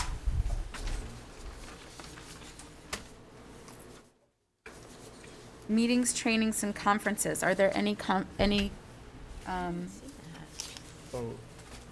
questions or comments? Go ahead, Mr. Clanton. All right, Dr. Martin, did some verification this week. We originally were going to go for a different date in the month of November because of the VSBA conference, but we were told that it was going to be virtual, but we verified with VSBA and they're planning for it to actually be in person. The VSBA conference is planning to be in person. So we got an email. So the November 17th coincides with our business meeting for that month. So I just asked if we could find an alternative date. The VSBA annual meeting. What dates? Does anyone know what the dates are for the annual meeting? I don't know. I just know that's the first day of conference. Gonna have to move it up. Oh, is it on there? You're gonna be into Thanksgiving. Yeah. 17th, 17th or 19th, yeah. Yeah, 17th through the 19th. Thank you, Ms. Vaccine. Okay. So we have November 3rd. Do we want to move it to November 10th? Yeah, I think so because Yeah, I the think following you'd would have be to go up Thanksgiving. because if you go down, you'll be in Thanksgiving. Right. Any opposition to moving our November business meeting to November 10th? Okay. All right. November 10th it is. We will all be together, though. We'll still be together on the 17th in Williamsburg, right? Yep. Okay. Anyone else? Okay. All right. Thank you very much. All right. Moving on, now we have, we're looking at agenda item 2.04, our policy review. Dr. Gibson, she is Busy tonight. She's the star of our meeting. Greetings again, School Board Chair Dr. Barton, Vice Chair Mr. Clanton, members of the board and Dr. Birdsong. Policies GAA, staff time schedules, and policy GCN, evaluation of professional staff, are posted for a second reading. Stakeholders are able to offer comments prior to these policies being voted on at the September business meeting. Please be reminded that we try to do second readings on anything that pertains to staff members.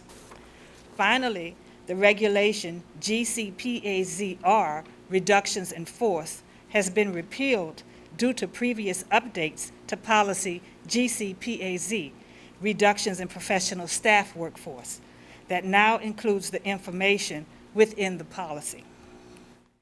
If you have any questions, we'll answer them at this time. Okay. Any questions? We'll go with Ms. Smith, Dr. Gabriel, Ms. Bassine. And Mr. Cloud will be assisting in answering our questions. Okay, great. this evening. Dr. Martin, I do not have a question. My hand wasn't raised. Oh, it wasn't? No. Okay, Dr. Gabriel, go ahead. Thank you, Dr. Martin. For this policy with GAA staff time schedules, we've received a lot of comment from that, which we truly do appreciate from staff members. I'd just like to get a good understanding of the interaction between our policy committee members, what the conversations are within the policy committee, and the recommendations that are being brought forth, because I understand that this is a new policy for MPS. So I'd like to hear that conversation within the policy committee, and what are their thoughts on recommendations moving ahead since we're going into now our second reading? Ms. Bassine? Well, I can I can share with you some initial thoughts. So as you stated, as stated on the policy, it's a new policy. And of course, we took, well, speaking for myself, it was the policy recommended by our Human Resources Department. However, hearing the concerns from various members of our staff, which is exactly why, I had advocated that we put this out there for staff input, as did Mr. Clanton, so that we could really get the thoughts and opinions of our employees. So given that we have done that, like I now too have questions about the phraseology in here, and would like a better understanding of why Norfolk, why MPS is choosing to put that additional language in here, which it was not received well by many individuals. So, and I hear it. So I'd like to know better about the rationale for including that language. So, okay, let me just get this clear. Is this a policy that's recommended by the VSBA? Yes. Yes, okay. And this is Yes. a policy right now that is being brought forth as acceptable by HR and from you, Dr. Birdsong? So the process is, you're right, the VSBA made the recommendation Okay. for this policy. Uh-huh. It is reviewed internally with our HR experts and then discussed amongst ELT for feedback. It goes back to the Policy Review Committee Okay. for additional revision, any questions, and if there are changes, it goes back to the administration again for review. Okay. So at this time, we haven't received any other feedback other than it's time for a second reading of this, and so here we are. Okay. Okay. All right.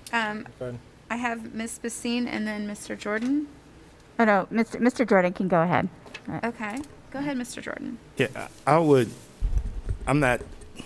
Dr. Gabriel. I'm not quite sure what we're trying to achieve here. This policy, this VSBA recommended policy, there's been a policy to this effect from VSBA since 2003. And Norfolk Public Schools over the last several years has been, I think, the only school division in the Commonwealth that's had this memorandum of understanding that has worked well, I believe, between the school system, the administration, and our education associations. And I think in that MOU, these issues have been worked out, agreed to. I don't know if codified is the appropriate language. But it seems to me that I think what we are doing here is taking a VSBA model policy and adopting it or considering it just because. And I don't think we should do that. I think that unless there's some real strong recommendation as to why we are shifting from the manner in which we have been doing things and been spelling out and had, I think, pretty good discussions between the superintendent and the staff towards coming up with things that work for both. I think we should stay down that approach and not consider this policy at this time. If the board decides to look at collective bargaining and other things around those areas, maybe this will come back into play. But I feel that from time to time we are looking at VSBA recommended policies as though each and every one of them is required, and it's not necessarily. And it's really up to the local school division and the school board to determine what makes sense for their local division. And unless there's something in here that is required by law that we must do, after not having this policy in place for 17, 18 years, my recommendation would be that we not consider it at this time unless there's some compelling argument that can come forward as to why we should. Go ahead, Dr. Burgess. And I appreciate that, Mr. Jordan. And, you know, oftentimes when we receive recommendations from the VSBA that we haven't, for whatever reason, for several years, not adopted the policy, I agree with you, you know. So what would be the compelling reason to do so today? So I'd like, and I don't want to put him on the spot, but Mr. Billups, is there any specific reason for policy GAA staff time schedules that our experts in the Human Resources Department felt like we needed to put this policy in place moving forward?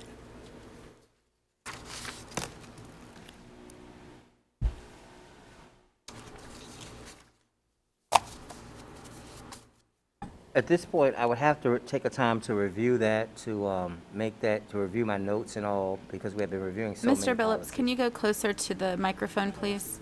Oh, I'm sorry. I would have to, in order to give a thorough assessment of that, would have to review all of our notes and things to determine, you know, why we would make that recommendation. So I'm Okay. not prepared at this moment to Okay. give you a response. And I would then ask Mr. Clanton and Ms. Basine, during the policy review meetings, is there something compelling during that time that you felt that we needed to push this forward? So if I can speak to it, I mean, it's Thank not you. that it's a compelling thing, and I agree. I've heard of, you know, I appreciate Mr. Jordan bringing up about the MOU.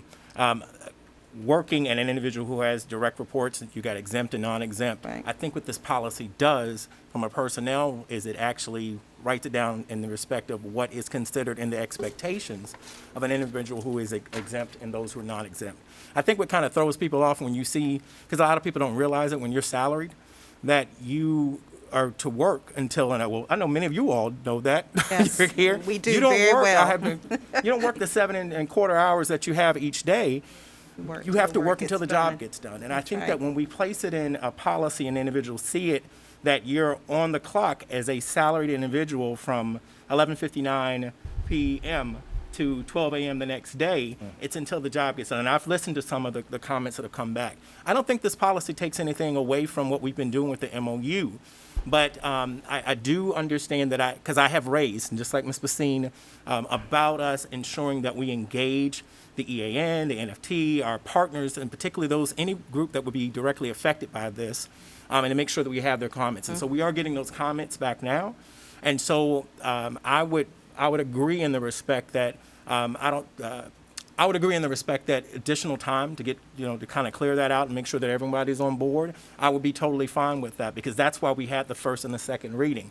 But I think that the policy in itself doesn't take away anything from the MOU. I think it really specifies what roles and responsibilities are as far as time expectations and when you're hired, and what the expectations are of the board. That's what we're doing, setting policy down so that it's very clear cut. And who is exempt, and even overtime. I think what it does is it also adds a level of protection to individuals who are in a certain classification to ensure that they're duly paid. That's why you have the labor board in here, where we talk about labor standards, that we can't work individuals over. So not having that in there leaves it totally to the MOU, but I think that the MOU is still there. It allows us to be able to have that, and allows that flexibility. But just hearing some of the things here today, I don't think that holding off a little bit to have a little bit more conversation, we have received comments, is a bad thing. But I just want everybody to understand where we're going, where the administration came to us, is, saying, hey, we're not in line with everybody else on that. Yes, it may have been a long time. We didn't really know. I wasn't here for that. But I think that it doesn't, like I said, it doesn't cause a conflict. I think it actually really kind of clarifies expectations. And to be clear, what is noted in this policy is within practice. Yeah. Within current practice. So. Go ahead, Ms. Campson. Thank you. I agree with what you're saying, and that we do have certain expectations for all of our employees. I really, though, have a concern with the time that we're doing it. I'm sorry, can you repeat that, please? Oh, I have a very big concern that we're doing it now. That this is something, I mean, we're in the middle of a pandemic. We have a huge teacher shortage. Is this really something that we need to go to and do this year? I think we could start looking at it and start putting things in place. But I personally, as a teacher, would have been unhappy when I read this, because it would make teachers look like slackers. Yeah. That's how it made me feel as a teacher, and that's how it made a lot of people feel according to my mail. And I didn't disagree with them. I went back and said, let me look at this more carefully. And when I did, it just, I don't know, it just made me not happy. Yeah. And I'm sure it's making a lot of our teachers not happy. And is now the start of a school year in the middle of a pandemic with the teacher shortage, is it really important enough to do that? Or maybe this would be something we could put aside and as Mr. Clanton just said, no reason to have to rush into it, and maybe pull it out when everything, next year, for example. Anyway, that's how I feel, and I think that's the way you'll find that a lot of your teaching staff are feeling right now. Yeah. Thank you, Ms. Campson. I agree. So I appreciate the discussion around the policy GAA. And so I'd like to say without opposition, I'd like to push this back to committee for reconsideration. Any opposition to that? Okay, thank you very much. All right, then next, is there any, was there any question about GCN? Any questions, comments? Okay. All right, thank you very much. All right, I'm sorry, Yes, you're asking Mr. for Jordan? the other policy? You're asking for the GCNZ? GCN? Yes. Did you have a comment? Yeah, I'd just like to. Okay. Yeah. Can you similarly, can you just re-explain what we're doing here? I understand that I can see from the red line changes that there are some items, I guess, are being driven by updates. I noticed in the legal references, the guidelines for uniform performance standards has March 18th, 2021. The criteria for principals, well, one for teachers has 2021. Principals, does that mean we did not previously update it since it said it was effective January 2020? I'm just trying to make sure I understand what we're doing here. So I think this was just an update, like you said, Mr. Jordan, from the VSBA, and what we're trying to do a better job of now is to make sure that whatever policies will directly impact staff in terms of their work, that we wanted to have them out for first and second reading. And so that's why this one was pulled, like the one we just discussed, GAA, so that our community, our teaching community, our professional community is aware of potential revisions, so feedback can be provided. Right, but in the content of it, I guess we all have talked about during the various evaluations that the superintendent's evaluation, having these discussions that we've known for some time that the evaluations have changed over the last several years. So I guess what I'm just trying to understand is the changes that we have here is just bringing us current.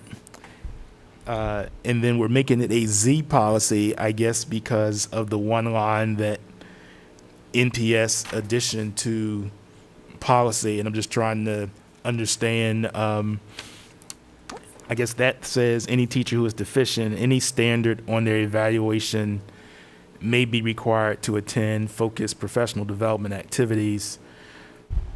I mean, doesn't that sentence then also take care of the previous sentence that VSBA recommended? If it's any category, so in one sentence we speak particularly to classroom management and discipline skills, and then the sentence that we add says anywhere on the standard. Wouldn't that be inclusive of the classroom management and discipline skills?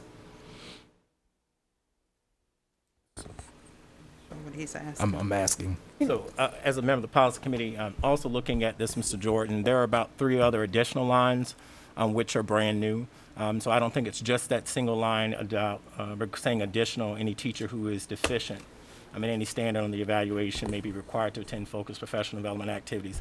If I recall in our discussions in the policy committee, we wanted to be very clear that our objective with this was not to be punitive, but to ensure that it was very clear that we wanted to provide all the necessary resources to ensure that a teacher got to the level that they needed to be. And that's where I think when you see those other three additional lines that are added in the paragraph before, it talks about the different things that will take place in order, including observations, evidence. So it's kind of really expanding it out to make it very clear about the additional things, and I think that's what adds the Z to it. I guess what I'm saying is, can you explain to me which ones are the additional lines? I can't. Well, if you look, there's what we have a strikeout, and so those are lines that are going away, and then anything that's additional is new. So, Mr. Clayton, just the reason I'm asking for clarity is, if there was an update from VSBA, then VSBA would have given some updates that would have resulted in a red line. Then Norfolk Public Schools is free to add, change, and make any Norfolk Public Schools specific items that Norfolk Public Schools would like to make. I'm just trying to ask if you can point out to me, are you saying that everything following the language that's stricken that starts with teacher, principal, and superintendent, that all of that is Norfolk Public Schools specific? That is, and at the end of the day, Mr. Jordan, I'm not sure. I think the additional wording that was added to strengthen the policy, but to your original point, regardless if that's in there or not, if we're adhering to what the expectations are for teacher performance evaluation, principal performance evaluation, teacher performance evaluation, that won't even change with this additional language. Right. Just so I agree with you.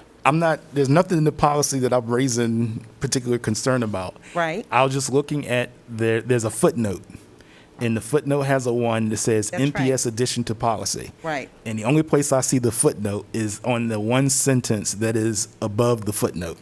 So I'm assuming that all the other language that's in the large red paragraph, that's coming from the VSBA recommended changes. Is that That's correct? correct. That's correct. That And is then Norfolk Public correct. Schools is recommending that we add this additional sentence. That's right. So on the additional sentence, my question was, does the additional sentence automatically take care of the sentence that's in all, at least on my screen, all unchanged before it?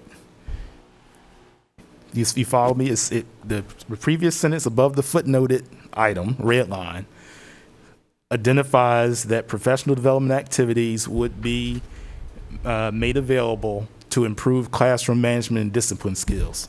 Right. I don't like adding stuff. Then we add that it's for anything. And I'm asking, does the sentence that we are adding automatically include the discipline skills in the classroom management? And if so, we could just have the one sentence. Yeah. Is that correct? The additional sentence was added to include supporting teachers in lesson planning, instructional delivery, professionalism, assessment, and understanding students' mastery levels. The intent was not to negate the first sentence, but to include the other 6 standards. Okay. I mean, I won't. Any other? Mr. Jordan, does that satisfy your? It's okay. I mean, it's fine. Okay.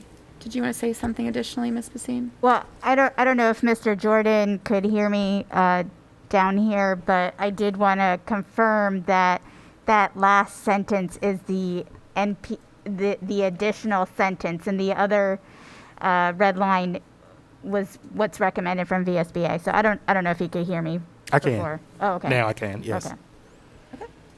Any other questions or comments?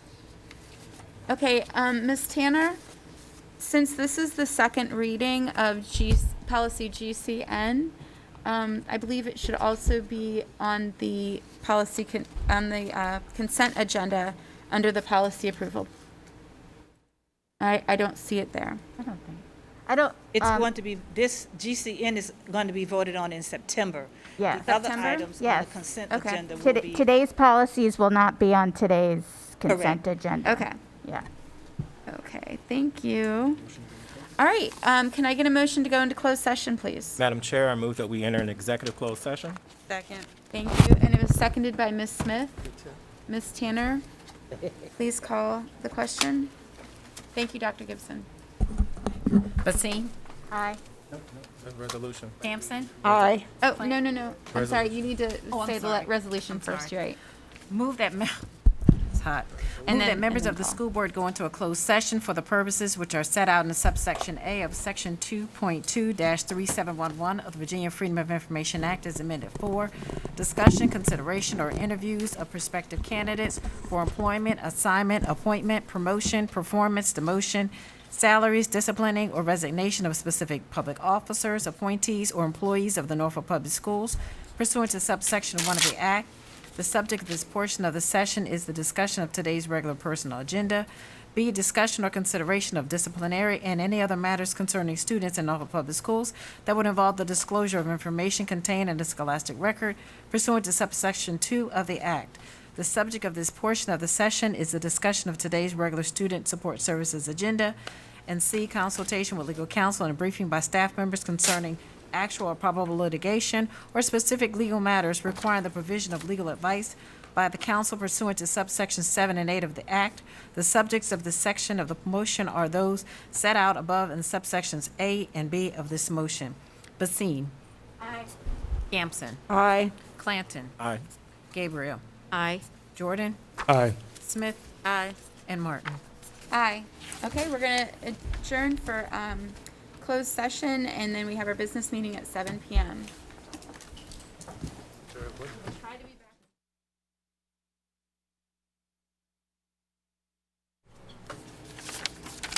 Okay. I call this meeting to order. Welcome to the Norfolk Public School Board Business Meeting for Wednesday, August 18th, 2021. I see we have some people here for public comment. Welcome. Thank you for turning out.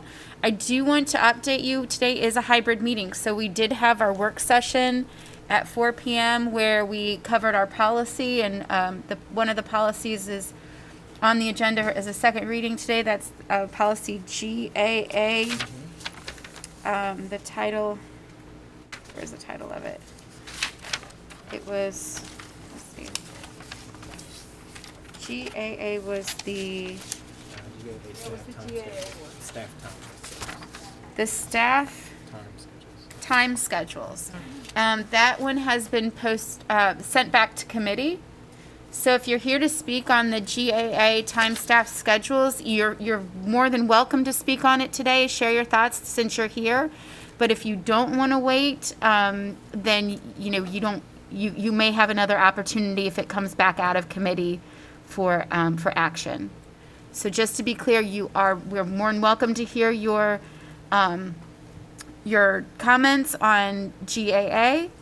But if not, we will not be voting on that today, or at all at this time. It has been put back to committee. All right. Well, thank you so much. I'd like to go ahead and could I get a motion to come out of executive session? I'm sorry, we kind of missed that, didn't we? Madam Chair, I move that we come out of the executive closed session. Second? Gabriel? Okay. Read the resolution. A resolution certifying an executive meeting of the School Board of the City of Norfolk in accordance with the provisions of the Virginia Freedom of Information Act. Whereas the School Board of the City of Norfolk has convened a closed meeting on this date pursuant to an affirmative recorded vote and in accordance with the provisions of the Virginia Freedom of Information Act. And whereas Section 2.2-3712 of the Code of Virginia requires a certification by the School Board of the City of Norfolk that such closed meeting was conducted in conformity with Virginia law.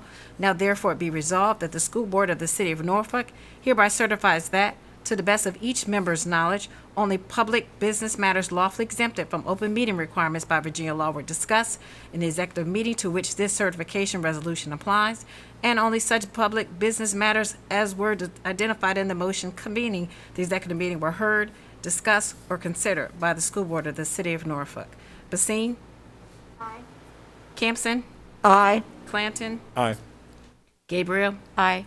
Jordan? Aye. Smith? Aye. Martin? Aye. Okay, thank you.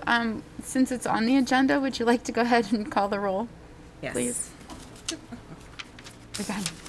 Mr. Parliamentarian over here will call me out if we don't do it. Basine? Hampson? Here. Clanton? President. Gabriel? Present. Jordan? Here. Smith? Here.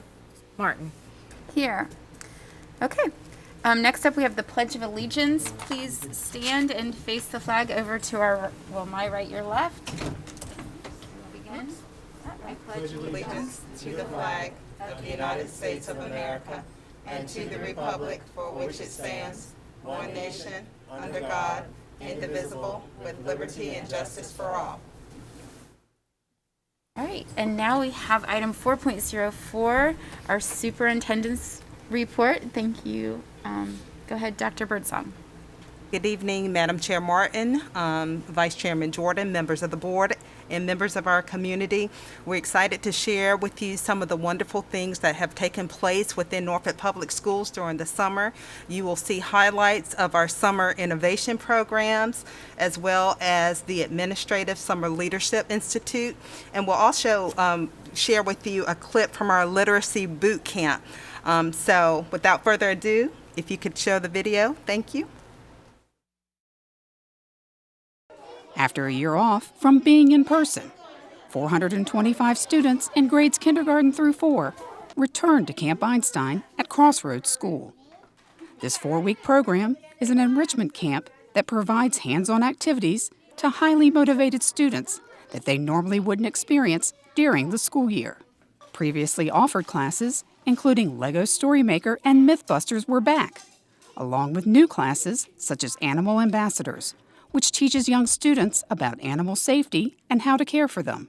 They have been amazing. So not just like the things you know they would be great about, like puppies and dogs and kittens, but we had hissing cockroaches, we had snakes, we had turtles, we had rats, and they just were very responsive and compassionate to every form of life that we brought in. I think what they enjoy most is that it's all hands-on. So they're actively engaged constantly throughout the day, and they're doing things that they enjoy because the teachers wrote their curriculum. So it's the teacher's passion, and that comes through in the teaching, and it draws the kids in, makes them excited about coming.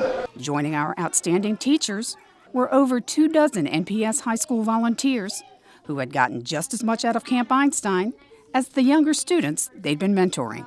I wanted to help out with 3D art because I like to do art, so I was just like, this is right up my alley.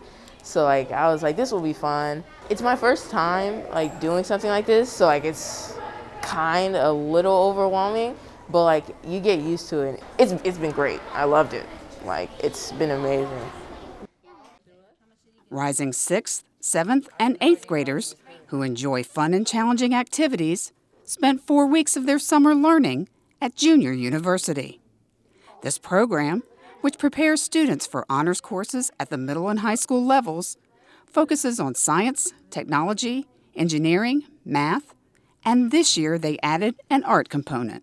We're looking for students that enjoy honors level rigorous work, but fun work. Students that are up for a challenge, students that desire to expand their thinking, students that want to learn from their peers and are not afraid of challenge. I learned math, and we learned kind of like algebra, the shapes, and so I'm gonna need that for 7th grade because I'm gonna take algebra 1. So I learned a lot. It was fun. It's fun because you don't have grades and you can just hang out with friends, make new friends. It's one of the funnest things. It combines so many fun programs: Spanish, art, math, science. You can dissect, you can do chemicals, you can make objects in math, learn all kinds of new things. It lets you be free without any of the grades. It's so much fun. Administrators from schools and central office gathered together at Granby High School for the Summer Leadership Institute. This 4-day event focused on the work that was done in the past year while setting the vision for the upcoming school year. Despite being separated into classrooms by each school and department for health mitigation reasons, these administrators came ready to work as a team for a shared purpose and a common goal. So our theme is the Drive for Five, where we're really looking at the 5 goals that rotate around academics, rotate around human resources, condition of the buildings, caring for all students, and really just a focus on how do we support every single need for every single student throughout the division.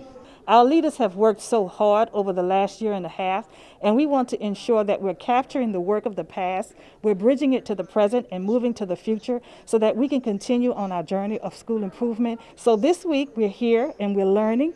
We're gathering all the information we can so that as we move back to our schools, we can go in prepared to lead our schools, to help our children, and to strengthen our community.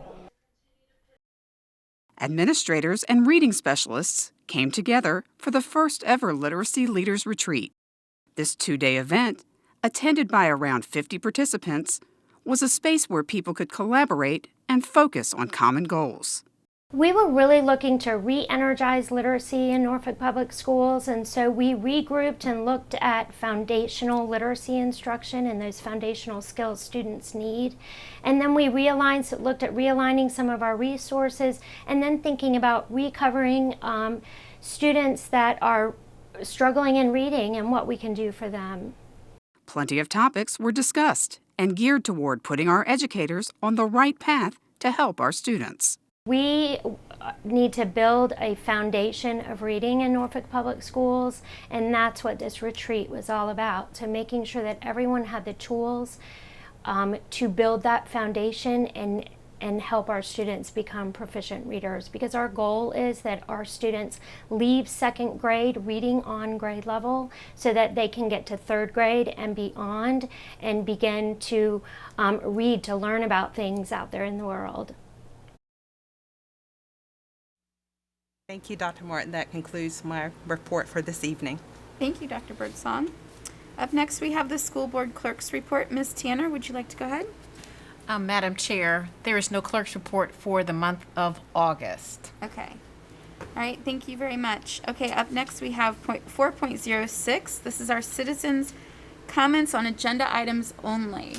Ms. Tanner, could you please read the script? Yeah, for tonight's citizen comments on agenda items, we have 10 speakers, and non-agenda items, we have 2 speakers, so it's 12 altogether. For tonight's public comments, speakers have 3 minutes to provide public comments. A timer will alarm to signal the conclusion of your remarks.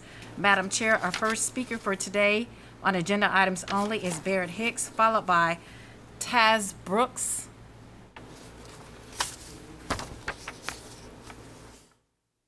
Welcome, Mr. Hicks. How are you this evening?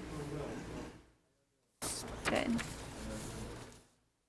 My name is Barrett Hicks. I'm the Executive Director for the Concerned Citizens Association Tidewater Connection. Okay. And so we know as well, we can't hear you from back here either. Throughout your entire initial meeting, we couldn't hear you. Okay, apologize for that. So I'm here this evening because of the fact that over the last few days over on the south side of Berkeley and Compostela, we've received information that there's been an attendance zone shift, but from my understanding, it may be something that has already been put in place prior to. But what we're being told is that the children that's in the 9th grade or rising 9th graders are scheduled to attend Maury and Lake Taylor, and we don't know how that happened. In a sense, and what they're telling us is that the students from that want to continue to go to the rich history of Berkeley going to Lake Taylor, if they go to Lake Taylor, that they have to provide their own transportation. Whereas if they go to Maury, that they will have transportation to Maury. So we definitely need that issue looked into because, again, there's some major situations going on with that, and we need to get that taken care of right away.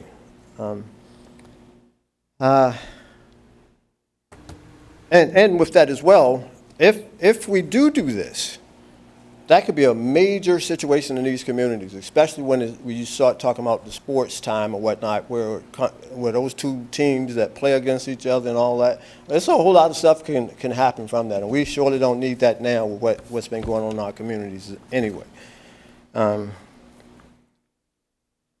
I have questions. I've asked the questions from different people. Did we ever hire those 2 STEM-specific teachers for Southside STEM? No one has told me yes to that answer, to that question, I should say, and that still puzzles me greatly.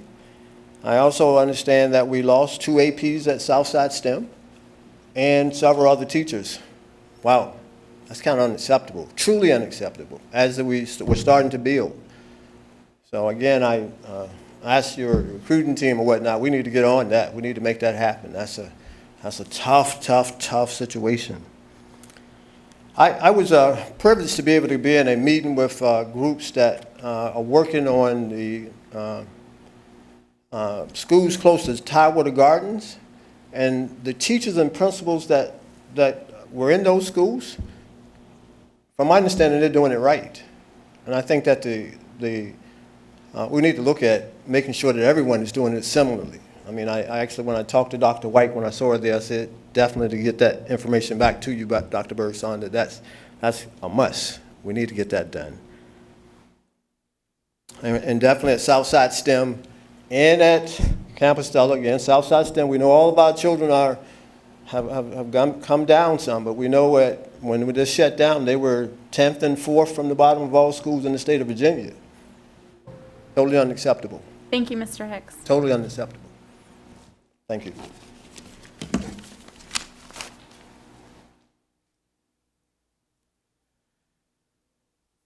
Ms. Brooks? Good evening. Good afternoon, good evening to everyone. I am Thas Brooks.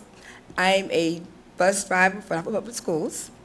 When you say go out and beyond the call of duty, we have mechanics that gets up every morning and report to work by 4 a.m. to make sure all these vehicles that says Norfolk Public Schools are actable and ready to roll. We have rowdy managers that get at work, they work from Monday, sometimes Sundays and Saturdays, just so every child of the city of Norfolk can catch that bus routed. We also have bus drivers. We have here today, we have at least 25. With those years, it's like 300 years of all this added together. So when we say out the call of duty, we are very dedicated for the children of Norfolk. Thank you. Thank you, Ms. Brooks. Ms. Tanner, who's next?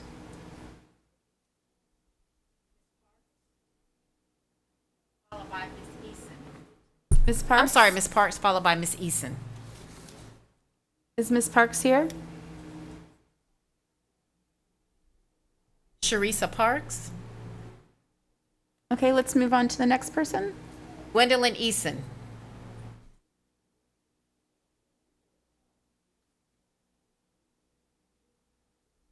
Good evening, Ms. Eason. Good I'm evening. sorry, I have a correction. Oh, okay. Sharisa Perry. Is that Perry? There. Okay. Shanoa. Perry. Okay. Thank you. Thank you, Ms. Perry. Go ahead. Good evening. My name is Shanoa Perry, and I have 28 years of service with Norfolk Public Schools as a professional school bus operator. Once again, we have come and fight. We have to come and fight for a bonus, something we should have already been approved for. How can you say that the Department of Transportation is not deserving of a bonus? Well, we beg to differ. Let's start from the top to the bottom, because as you say, the wheels on the bus goes round and round. Shop arrives as early as 4 a.m., dispatch as early as 5 a.m., your professional school bus operators first bus 5:30 a.m., supervisor 6 a.m., office staff 7 a.m., and last but not least, our routing manager. She arrives 6:30 a.m., but also Saturdays and Sundays to ensure that the routes are in proper order. We are loyal employees to Norfolk Public Schools, even when we are mistreated, looked down upon, and thought of as the lowest of the low. We are never recognized.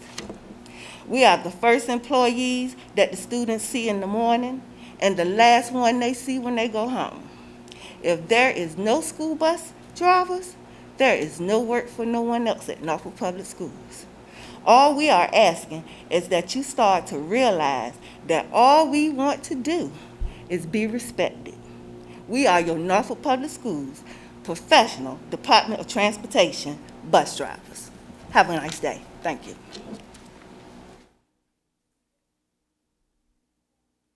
Ms. Eason, please.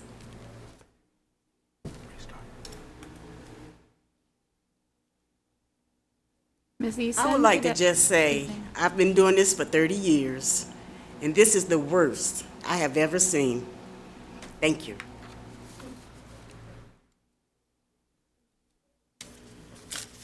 All right, next we have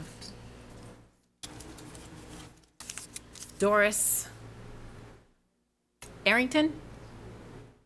Ms. Arrington?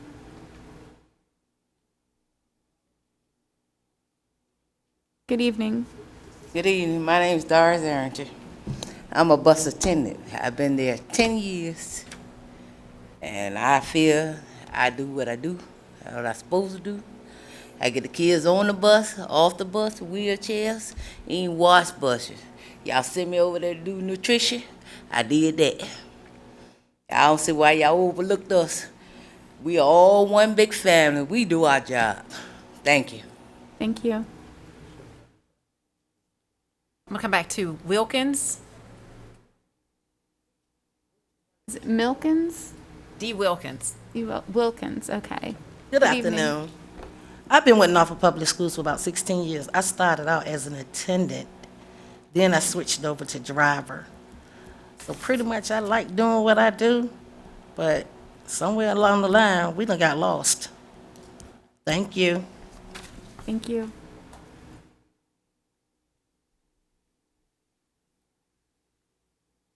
Dr. Martin, that is it for the transportation drivers. We had agreed that there are some individuals who want to speak on agenda items that are in the lobby, and they want to be able to come up. And so when I spoke to the transportation ladies, they said they will be willing to cycle out so they can come up and speak. Okay. Okay. Thank you all for coming here this evening. Ms. Tanner, is there someone to notify the others to come on up? Okay, thank you. So we'll just wait a minute.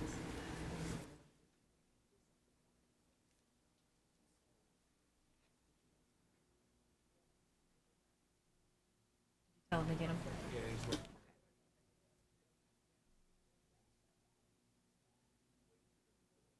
Oh, okay.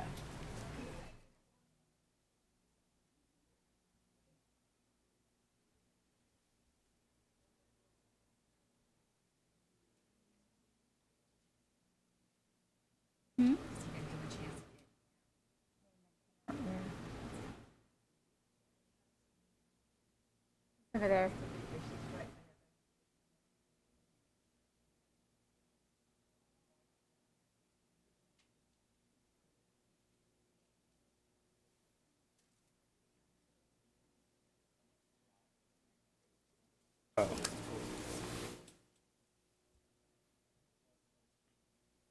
What's that?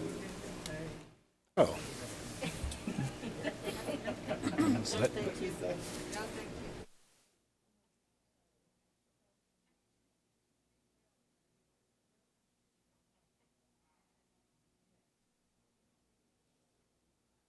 Ms. Tanner? Something? They're down to 12 here. Yeah. So they have to leave out and then they. What did they do? They're supposed to when it's zero.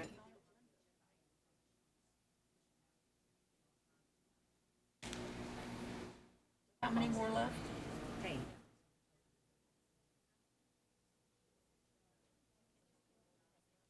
Yeah.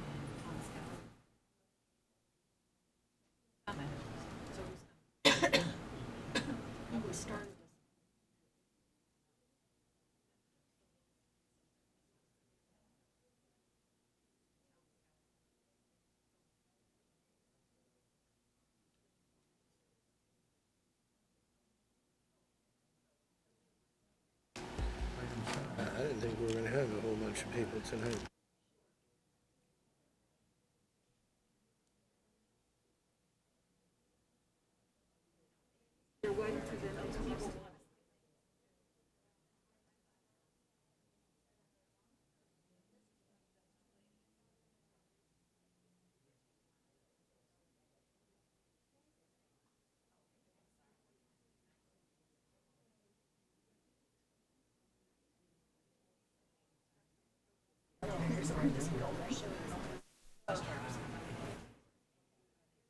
I had my grandchildren all here since last week. In the last 4 weeks? Yes, no, this last week. Oh, they were that's here nice. till tomorrow. Yes.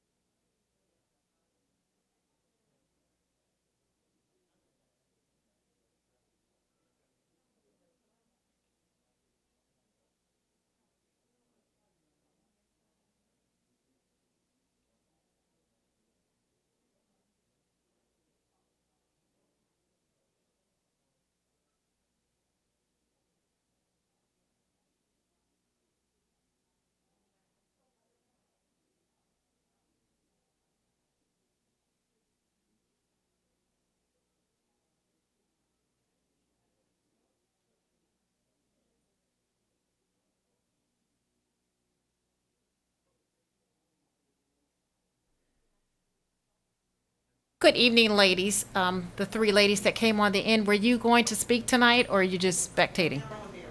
No, you're not speaking? Okay. Chairwoman Martin, we have Louise Williams that wants to speak, followed by Matilda Sherrod. Okay, Ms. Williams, please approach the lectern.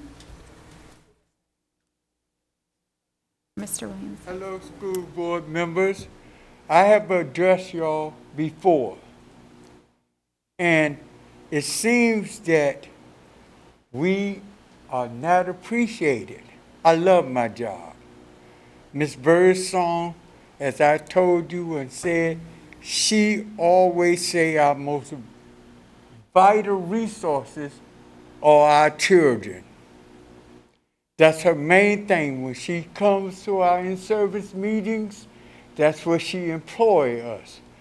Our children are our most vital resources. And I address that and I appreciate that. And that's most important. Now, as a bus attendant, with the pandemic going on, it's a serious matter. And transportation is trying to address this as best we can. My fellow workers, we see them firsthand. Sir, when you're a bus attendant, Mr. Clanton, and they come in there, they are drooling, they can't keep their mask on. We are the first one to impact that, and it's serious.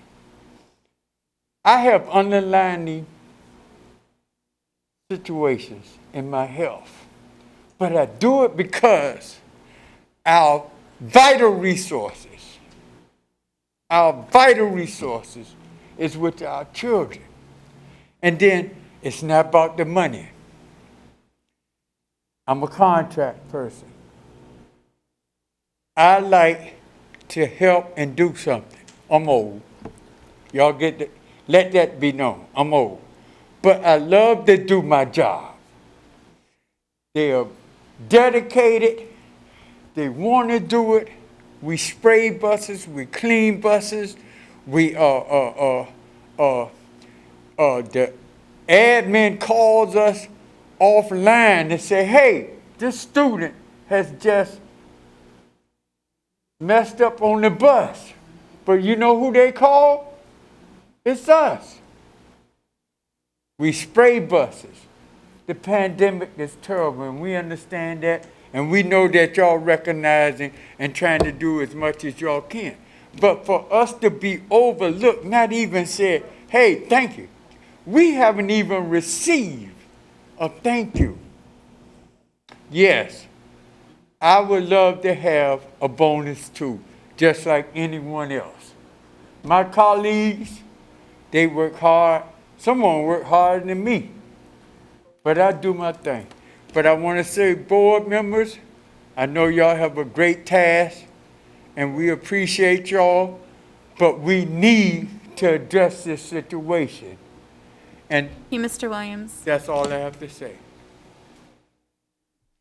And Dr. Martin, I realized that you had some of those speakers that spoke on other agenda items, and you had two other people who were. I'm sorry, Ms. Tanner. You I had can't- two, I see the individuals that came to speak tonight, they were speaking on non-agenda items during this portion. Okay. So did you want to go ahead and allow the other two people who? Yeah, we'll go ahead and finish it up. Okay, thank you. There are two more speakers, you said? Yes, well, three really, Sam Bray and Kevin Wilkins, and then followed by Matilda Sherrod.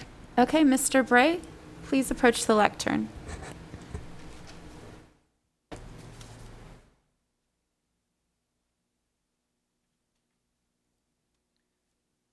Good evening, Dr. Birdsong, Madam Chair, Dr. Martin, Vice Chair, Mr. Clanton. Please speak into the microphone. Fellow school board members and distinguished guests. I would like to say thank you to all the employees with Norfolk Public Schools that worked through COVID-19 and did not receive bonuses. Transportation, office, and dispatch staff, they went to schools to pick up safety vests, to help hand out food for kids. Transportation, automotive mechanics, they delivered and drove the child nutrition trucks while child nutrition was out with COVID. They also are driving the school buses to get our kids back and forth to school. The school bus drivers were also sent out to hand out packets. The school bus drivers were also sent out to deliver, pick up PPE equipment. Rosemont employees handed out packets to students at schools. Special education department went to students' houses and worked with the students as well as helping them to fill out their IEPs. Facilities management. Norfolk Public Schools facilities management, we wound up, for one, building COVID shields, installing and purchasing COVID shields, installing air quality machines, delivering and loading PPE equipment, testing for air quality in the buildings, repairing windows for proper ventilation.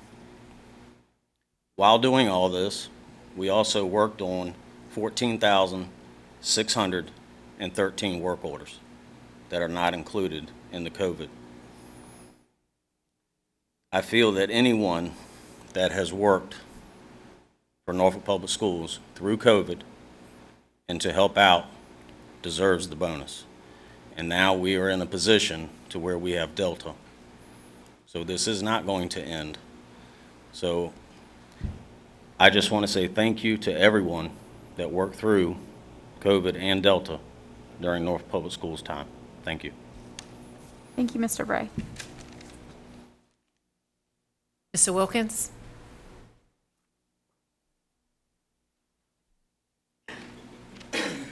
Good evening, Mr. Wilkins. Please speak into the microphone so we can hear you. Yes, ma'am.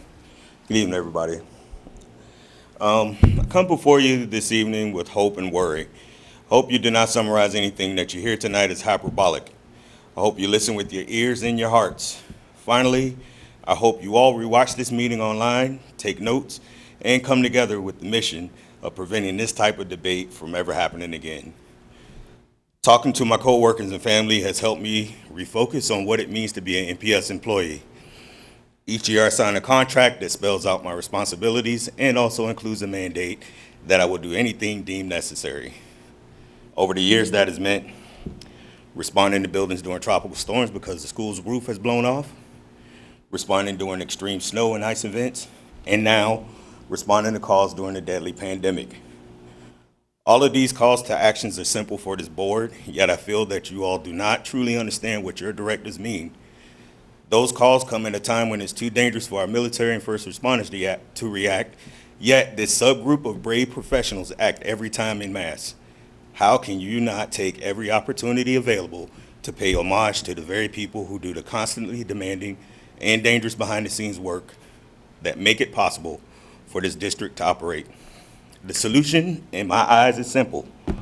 This board and every member required to be in this room must visit the work sections that are never graced with your presence.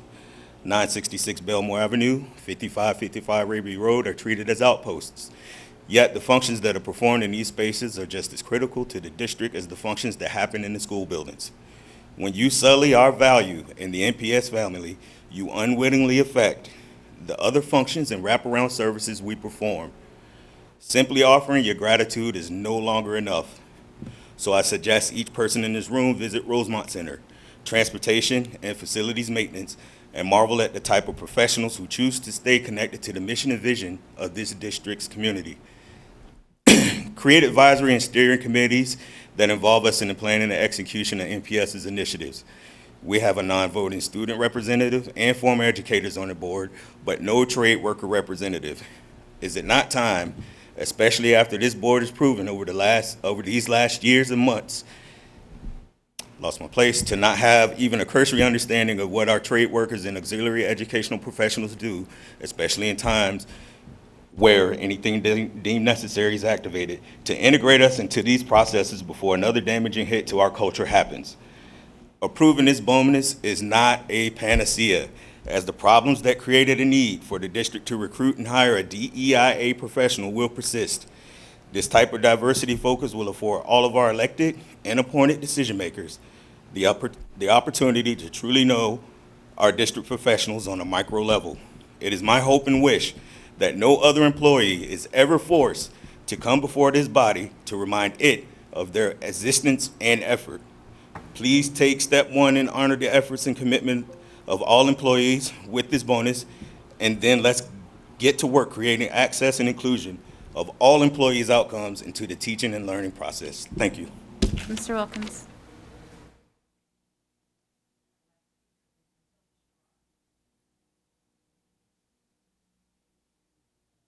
Good evening, everyone. Good evening. My name is Matilda Sherrod. I've been working for the city of Norfolk. I retired after 40 years in the recreation department. Then I went and started a new career working with seniors. When they had the position, I took the training to be an attendant on the school buses. My degree is in special education, so that way I'm still helping children. But I don't feel like you want me there. I don't feel like you need me there, because you're not valuing what we bring to the children. We are talking to those children. We are listening to those children. We're keeping our eyes on the children. I don't sit in the front of my bus. I sit in the back where they are. When I put a wheelchair down, you can guarantee that chair is never going to move. When they did the pandemic, they asked me, will I go out there and spray the buses? I said, of course I will. I'm 69 years old, and I'll go tomorrow if they need me. But I do need to be respected, not only because I'm a woman, but because I enjoy my job. Whatever they ask me to do, I've never said no, even in pain. If I can put my life on the line for all of us, because this is putting my life on the line for you.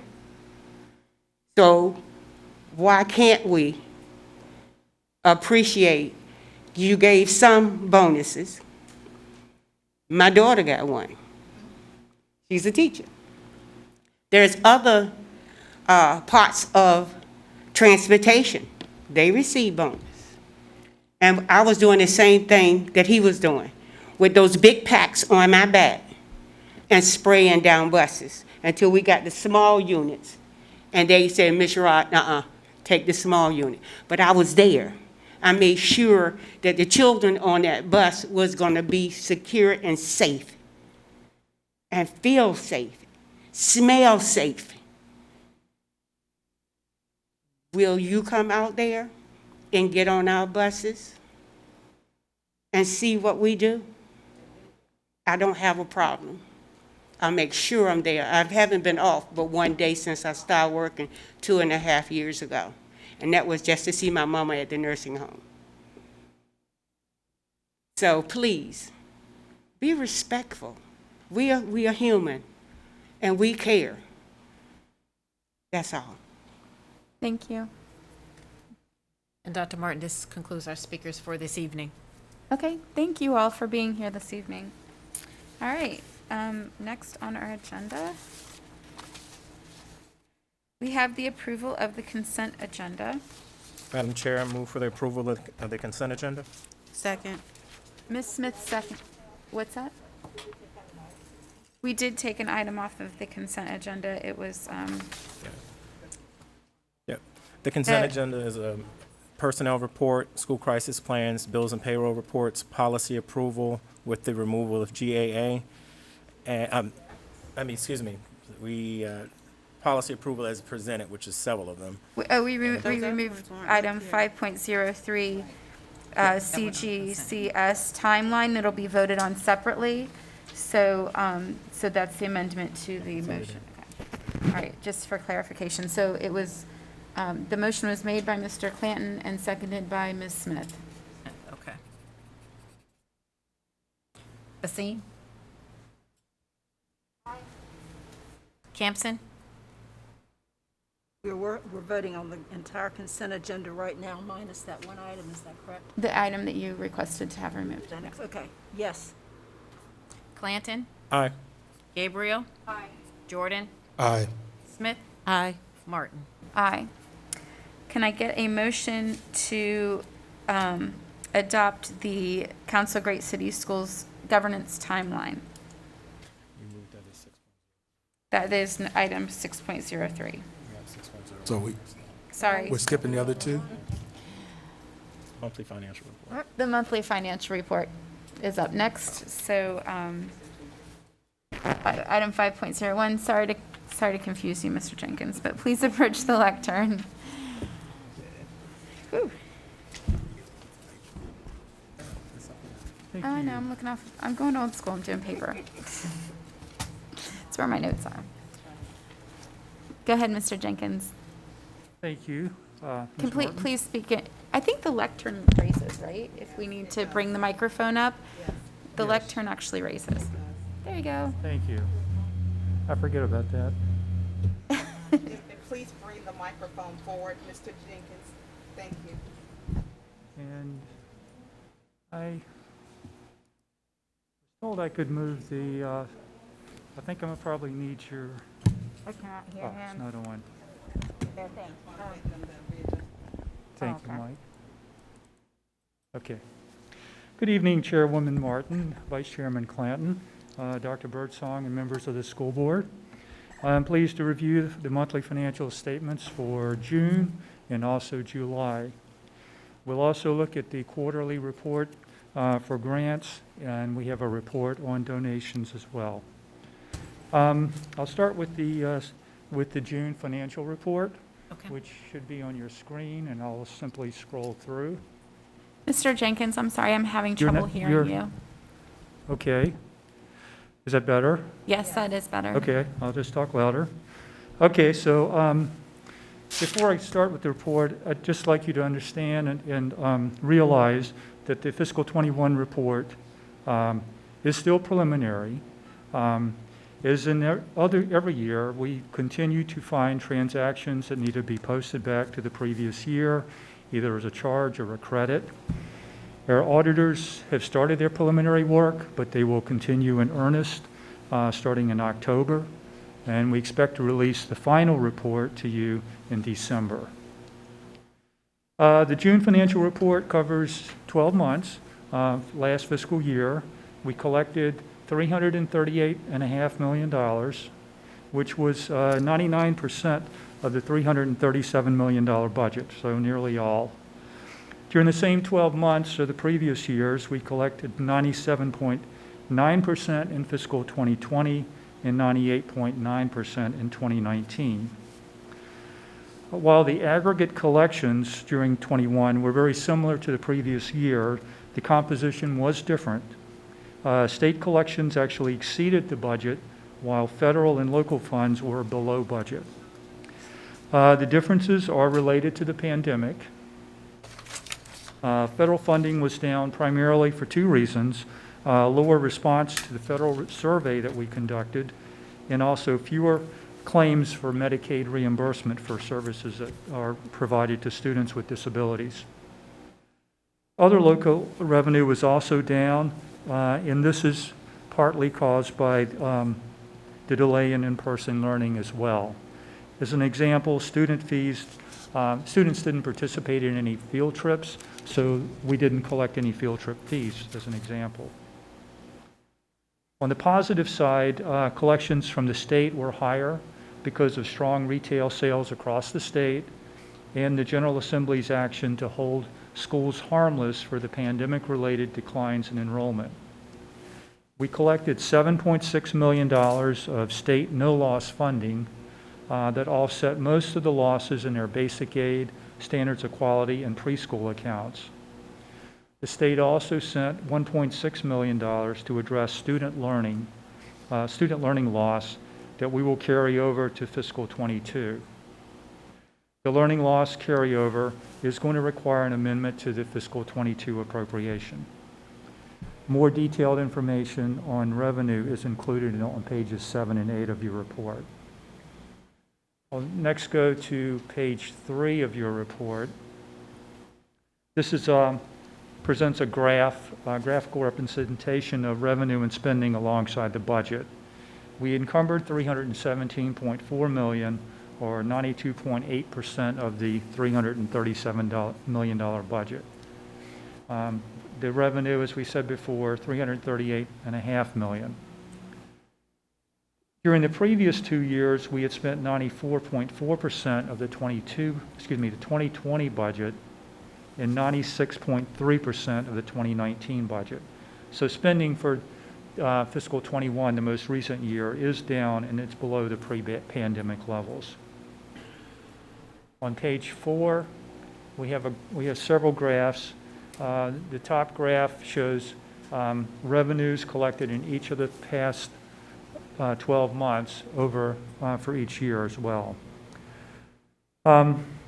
The two graphs, one's for revenue at the top, and the second graph is for expenditures.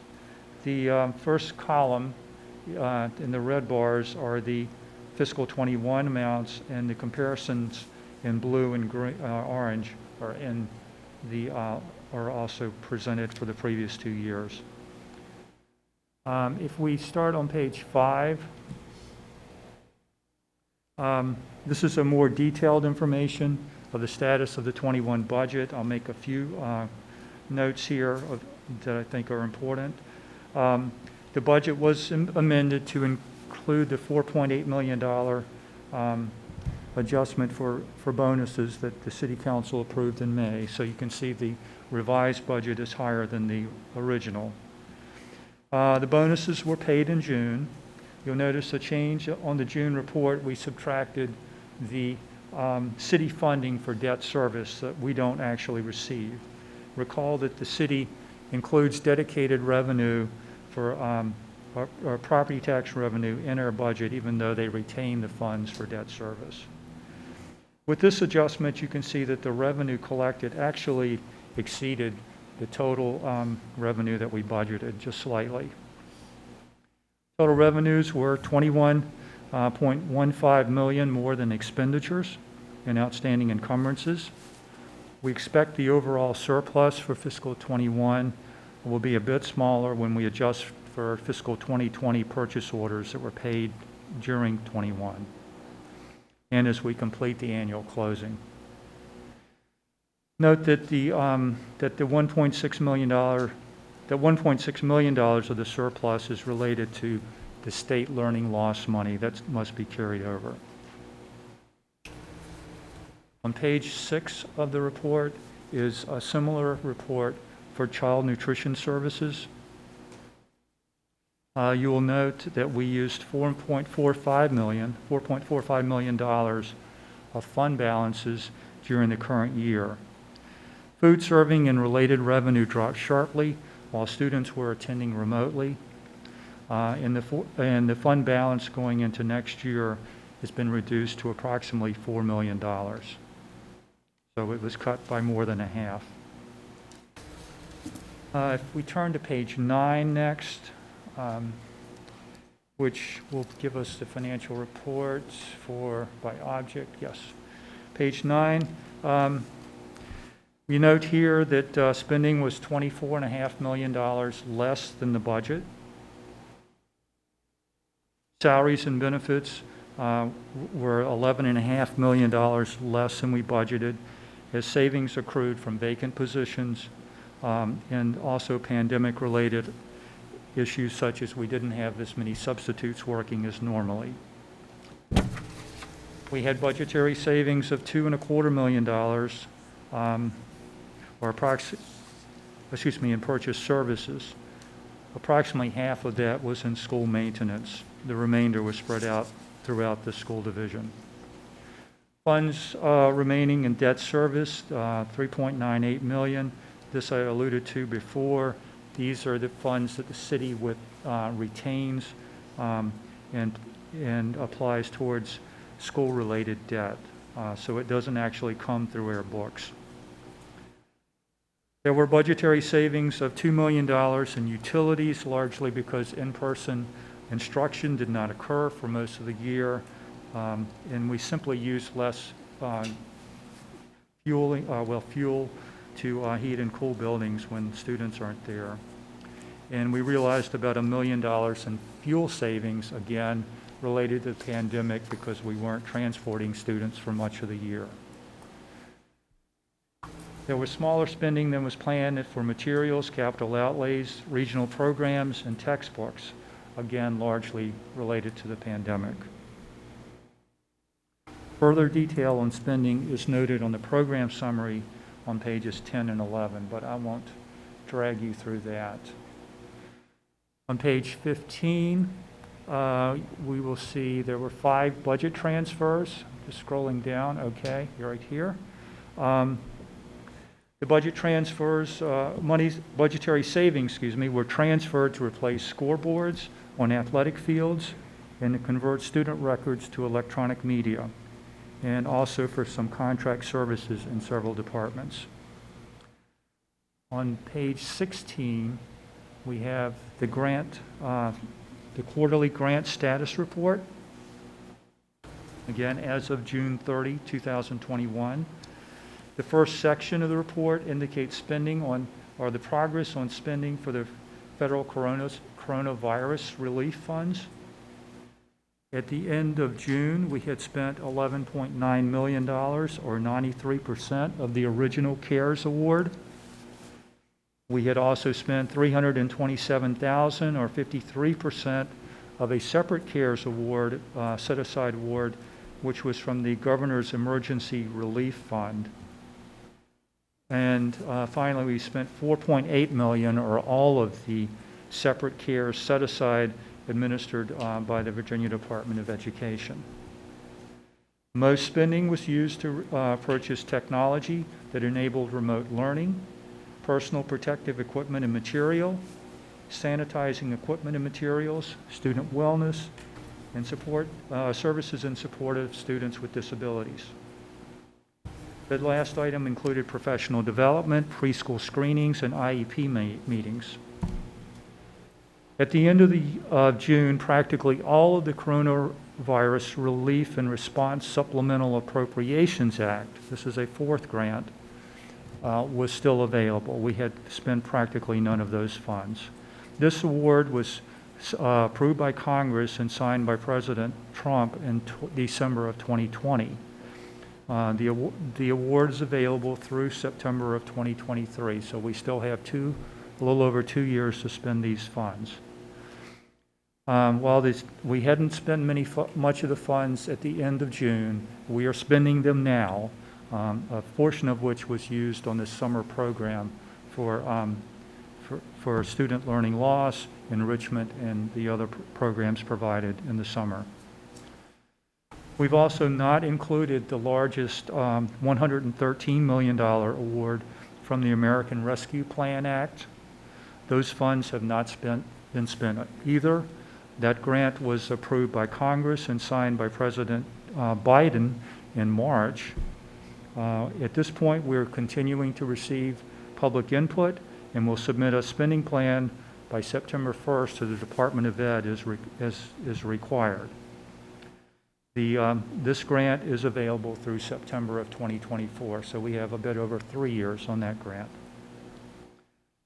The remainder of the grant status report addresses all other grants awarded to NPS. At the end of June, the division was administering 55 grants, including the ESSER grants, or CARES grants. We have spent or obligated $59.5 million, or approximately 59.4% of the aggregate awards. Dr. Martin, that concludes the report for fiscal 2021. So if you'd like, we can pause here and take questions or discussion. Yes, please. We'll go ahead and take some questions. Ms. Smith, go ahead.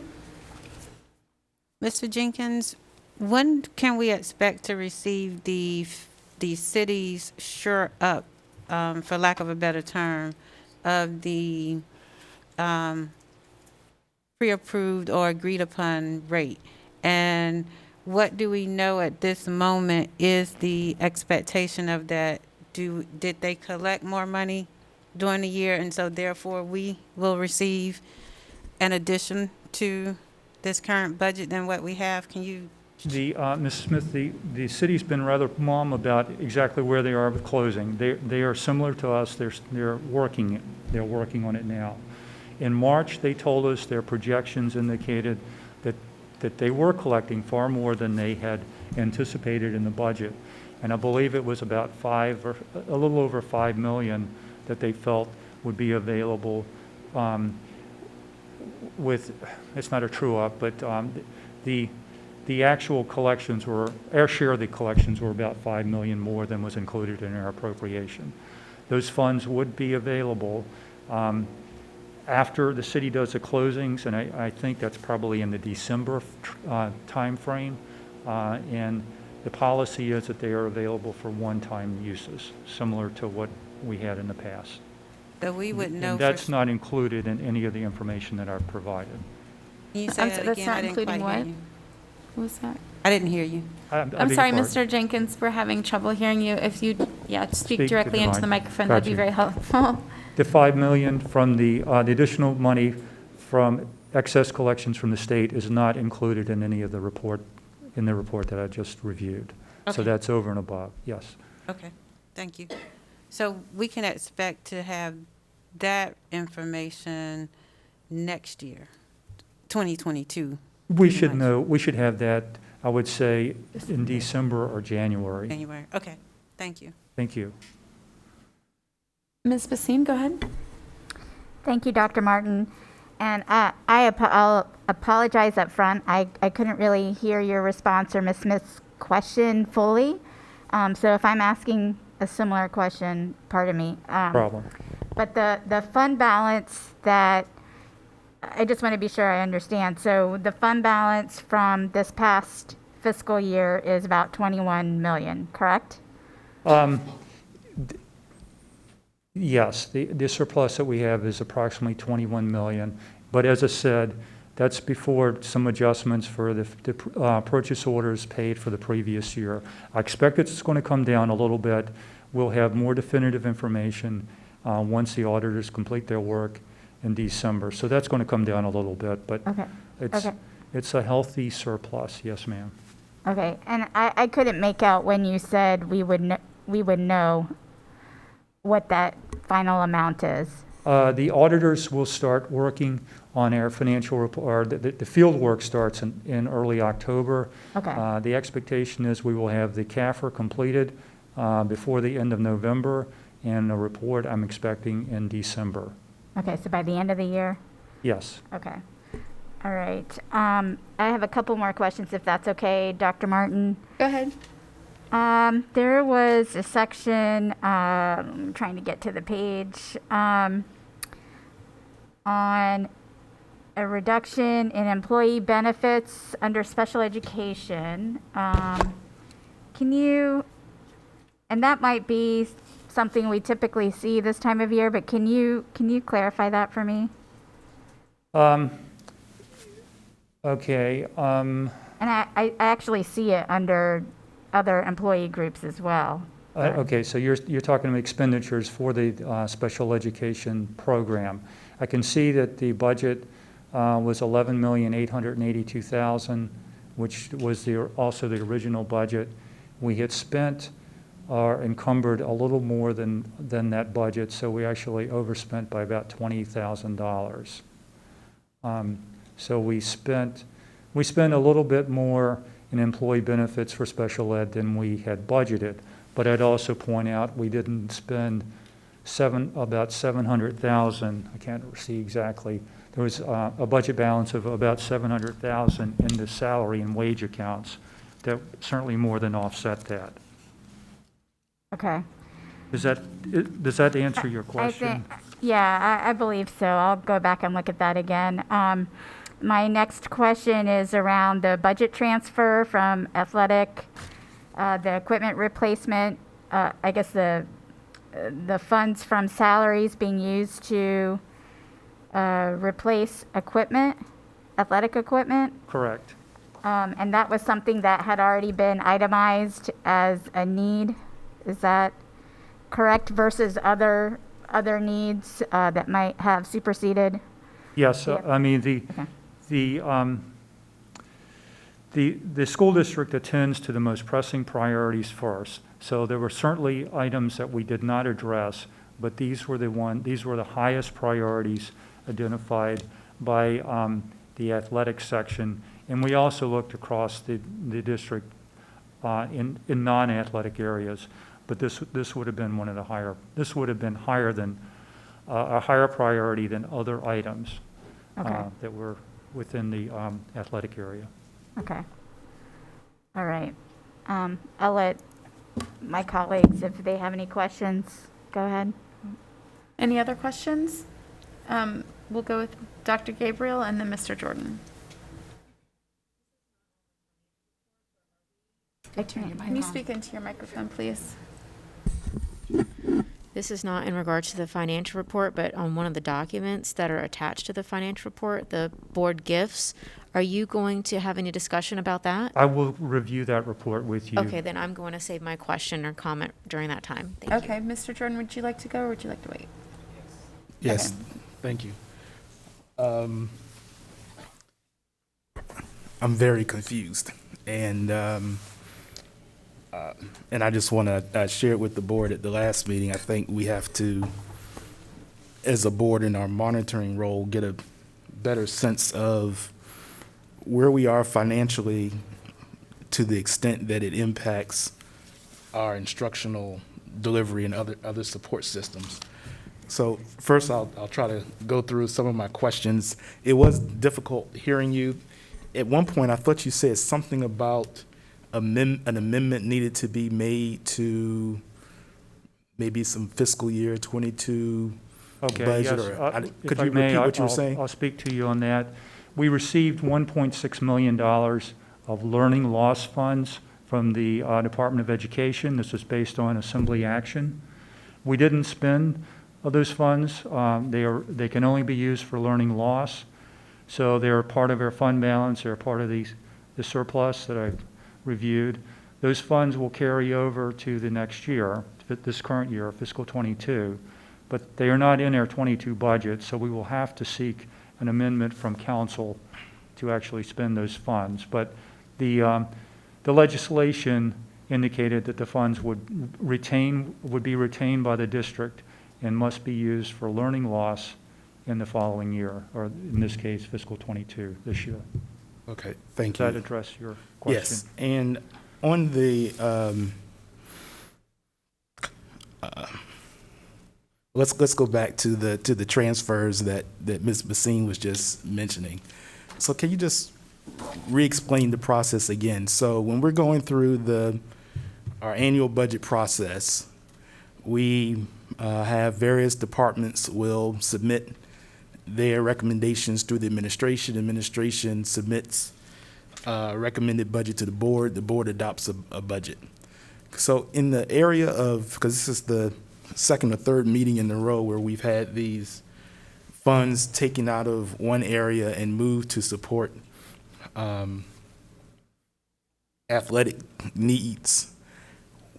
What is it that what's missing? Why is it that we're not accounting for in our budget process for whatever the needs are from the athletics? Why is it that we're finding ourselves doing it this way, where we're doing these transfers either out of instruction or other areas to support purchases such as the scoreboards and the athletic track that I know was one we did before? Well, I mean, I'd have to say that the athletic program is probably not.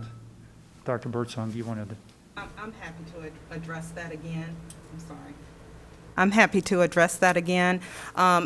Again, our core mission is classroom instruction, and so when we come before the board to present a budget, certainly the priority will be around whatever supports our children in classroom instruction.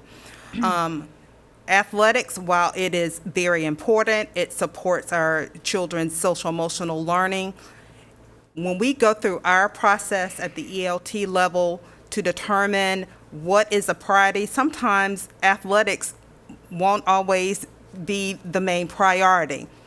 However, the process that we've used and has always been used by previous administrations, at the end of the school year, when you believe that there will be a healthy surplus and we can support financially other things that will benefit our children, we move forward with doing so.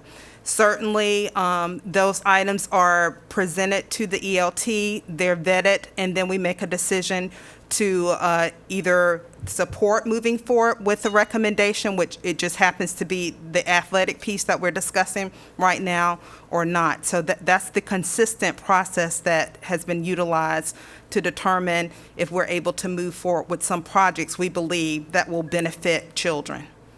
Yeah, and I appreciate that. And, I've asked these questions across multiple administrations.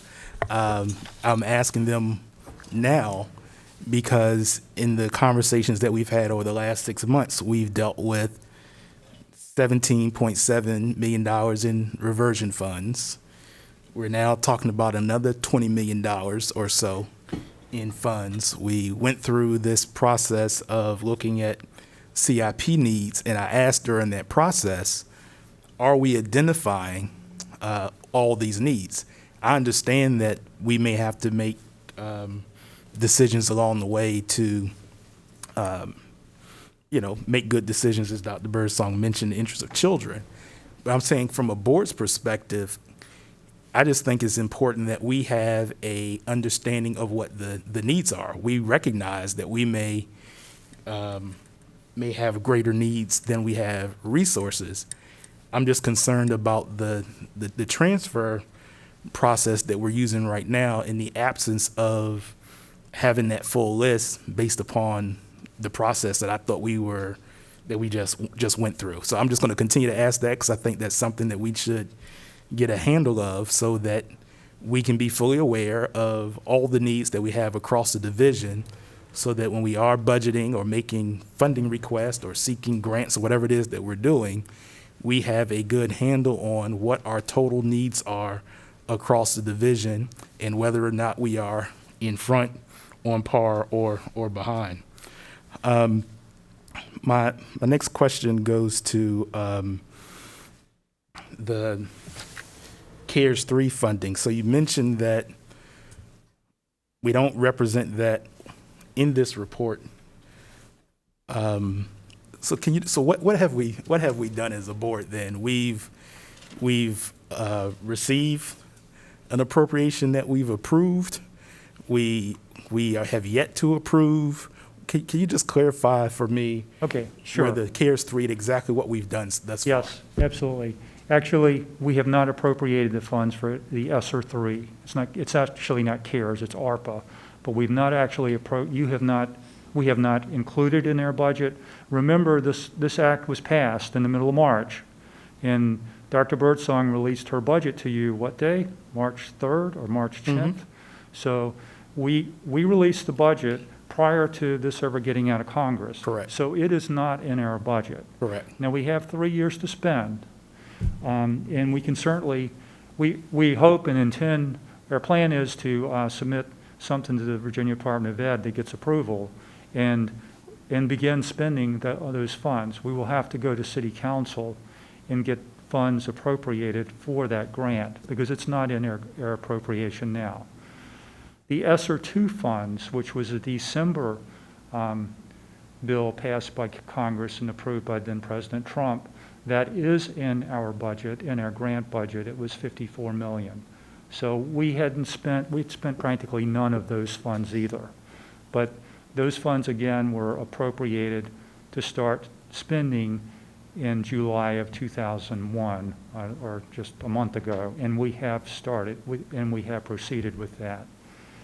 The part 3 of ESSER, or the ARPA funds, we will need to go to council, and we'll have to bring something to you for you to actually formally request a supplemental appropriation to City Council to actually start spending. So on the grant report then, on page 16, where you have, where you show CARES Act, and that includes the $50 million of remaining funds from the CRR 21. Can you just, for me, map what you were just describing, if this is the appropriate area, but on this report, can you map for me the ESSER 2 and all the things that you just mentioned? Okay, the first three lines are ESSER 1. Okay. That's the CARES Act that was passed in March of 2020.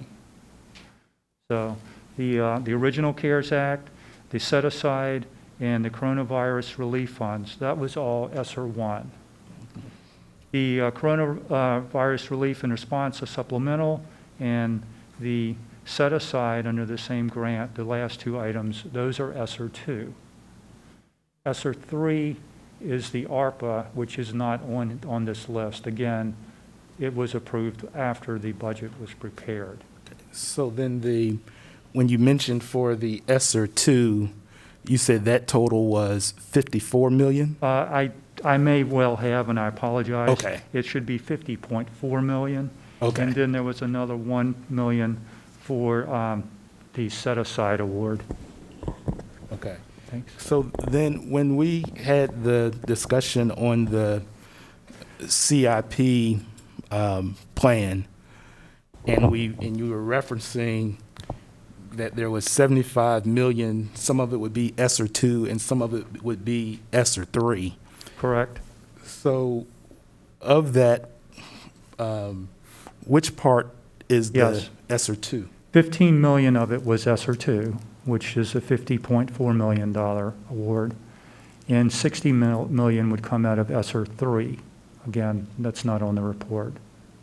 So then where we have appropriated 60 million of the, or at least I guess, I'm not exactly sure what the correct language is, but as part of what we are planning to submit to the state, that would include 60 million for the fiscal, for the CIP plan, and then whatever else may be about coming forward. $53 million for things that are not capital related. 20% of that 113 million, or about 23 million, must address learning loss. Right, at least.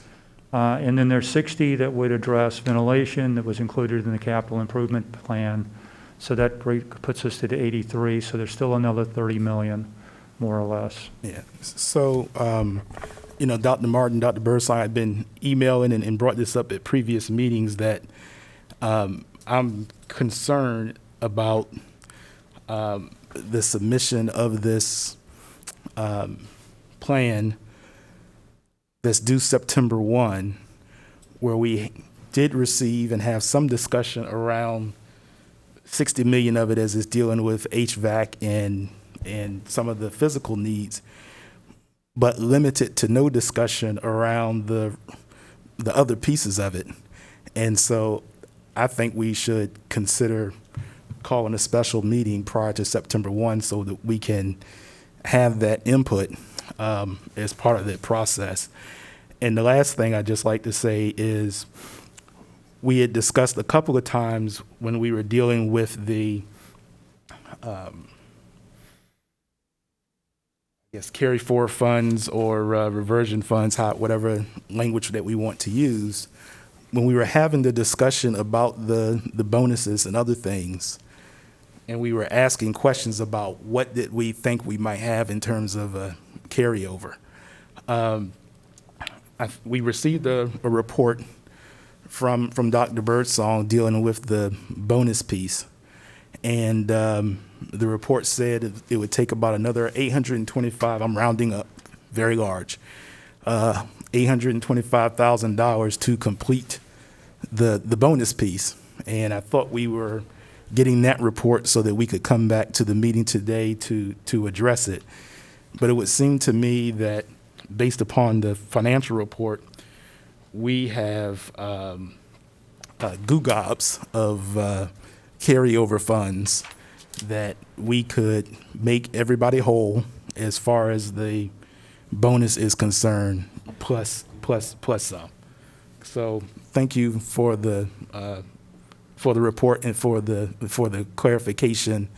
And I think it would be helpful for us to get a timeline of when we would need to do the additional actions that you're saying the board would need to take as it relates to the ESSER 3. So Thank you, Doctor. Mr. Jordan. Any other questions? Ms. Basine? And then Ms. Smith? I don't necessarily have a question. I appreciate Mr. Jordan bringing up the ARP funds. I was going to save that for the matters of the board, not knowing, exactly where that falls in this discussion.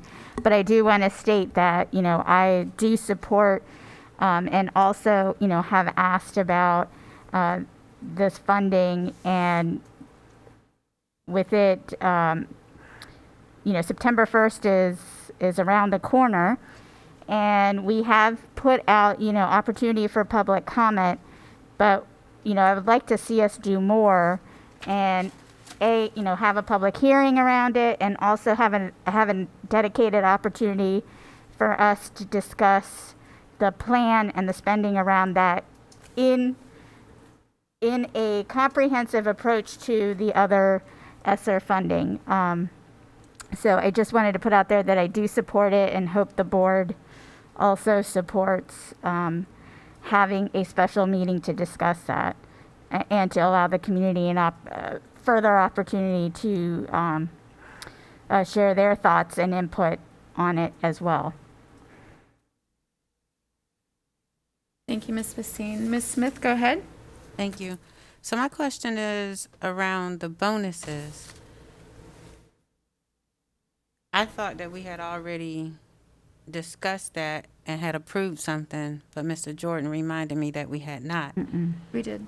We did? Yes. We did. The additional ones? Not the additional, no. That's what I'm talking about. No. So we did not. There was a second round that you did, but it didn't cover everyone still. Okay, yeah. There were 4 or 5 groups that were added in early July. But was there additional discussion about the 800 that would have included everyone? I think we were requested to provide a list of people, of positions that did not participate, and we did provide that to you via letter or memo, I believe. And when it was provided to us, did we vote on it? No. You received that in late July or early, that we've not had a meeting since that was released. Okay, so I stand correct in what I was saying originally. Okay, thank you. So now that the end of the fiscal year has passed, can you explain to us how something like that would need to be taken into consideration? Because, and I'm not sure, the end of the fiscal year is June 30. Correct. So if the books have already closed for the end of the year, then something of that nature has to be addressed in the current year's budget. Am I correct? I believe you are correct. It would be difficult for me to defend a charge back to the previous year at this point for something that had not even been approved for disbursement. Yes, correct. And that's what I was thinking. So I guess for us, we would need to know how something like that can be executed in the current year. If the board so desires, we can, there's a number of things that we can do. Dr. Birdsong. No, I was just adjusting my mic in the event I'm needed. We usually have vacancy savings and we have turnover savings as a result of that. We probably will have, I would bet my bottom dollar that we will have vacancy savings again this year, because I think as far back as you can possibly look, they've existed. So we can probably come up with the $800,000 within the current budget. It's not budgeted. Don't misunderstand me. But if for some reason Mr. Billups and his team can fill every single position for the rest of the year, then we would need some more money. But basically, you responded as I expected. Thank you. Thank you. Dr. Martin. Yes. Go ahead, Ms. Basim. And again, I apologize if I'm asking a question again, but from what I think I heard, Ms. Smith asking about the bonuses, we received a bonus report on July 29th, as we discussed at the last meeting. So the administration did provide that report where there was 507 employee groups that did not receive a bonus. That is correct. Right, equaling around 823,000. That's my correct. I believe you're correct. I have it right here, but I think those are good. Yes. Right, and then at that July 21st meeting, it was my what I gathered was that we were going to come back at this meeting to make a determination whether we were going to support those additional bonuses or not.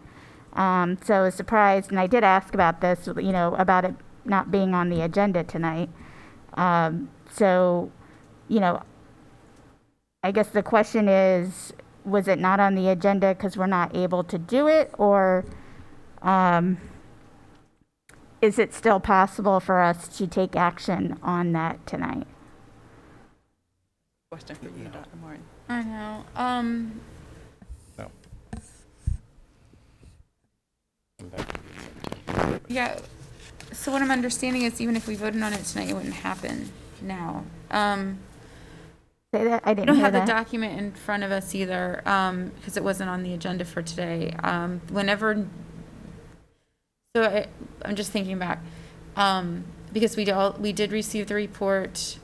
We did vote to make, go with the recommendations that were given to us, but then I didn't, relative to my voted? agenda planning, I didn't get any other push to do anything more, and so we proceeded with agenda planning. And it wasn't until afterward that I think I got your email on it. So no, we weren't preparing to vote on it today. But, and I understand that. I guess my question is, can we vote on it? I mean, we had agreed to receive the report. The administration has complied.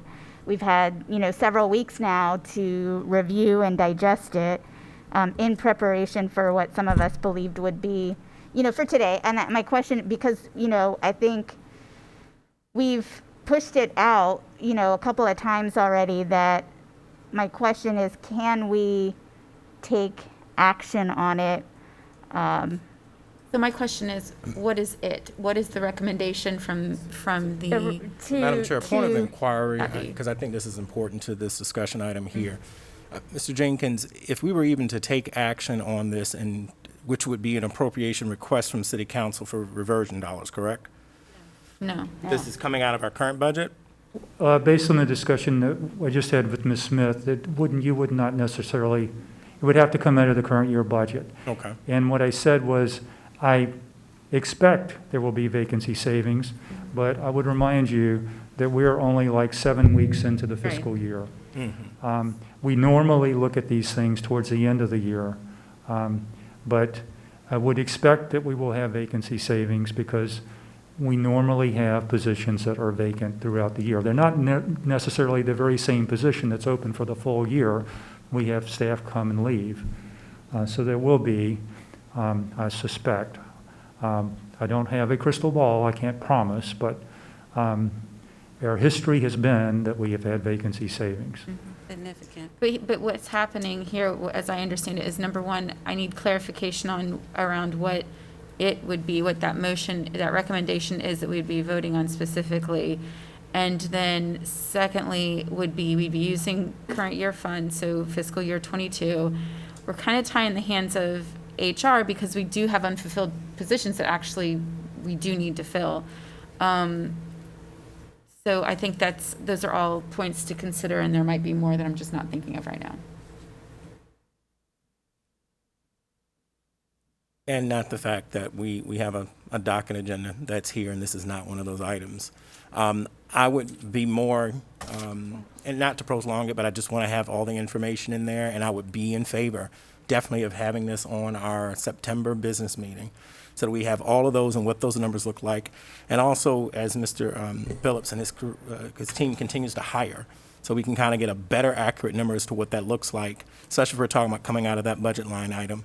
And then we bring this back in September and take clear action on it. I would be in favor of that, but this is not on the agenda tonight. I mean, it came out of this discussion, Yeah. so I don't think that it's completely off, Well- it's not on the agenda, but I think it does fall in line with getting next steps as far as the information that we've Yeah, well, received. then I move to table this. I will postpone this item until September. What item We'll are put you it on tabling? We can put it on consideration to for put it in this September, but I meeting. do need I'd a say clear, postpone. recommendation as to what we would be voting on. A second. Madam Chair, Yes. I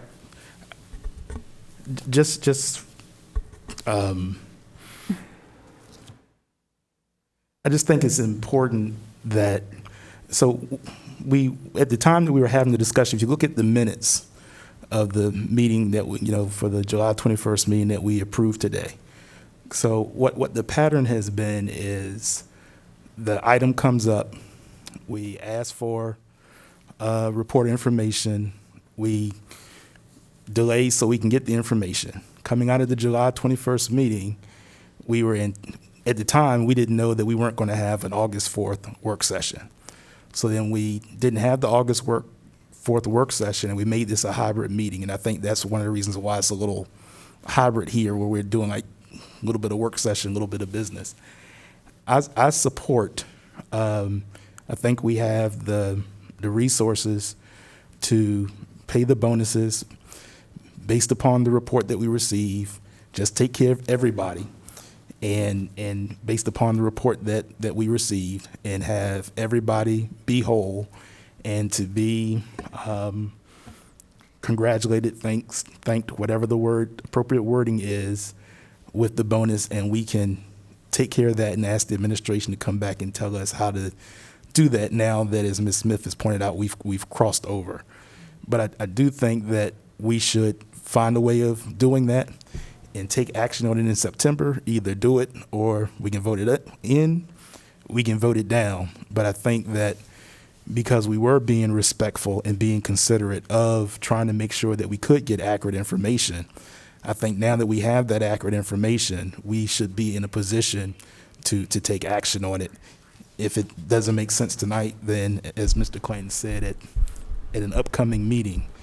But I do think we have said over and over again that this was something we were trying to get a hold of, but it's just been difficult because of the timing of the year and all the work that's been done. We have the information. I think we can make a decision one way or the other. So I think I really feel more comfortable getting, if allowing the administration to get the recommendation together with information, financial information and so forth, and then we can revisit this in September. That's my decision. Okay. All right. Okay. A motion to, oh, for what? There's a motion and a second. What? Was there a motion? To postpone this until September, you need to take a vote.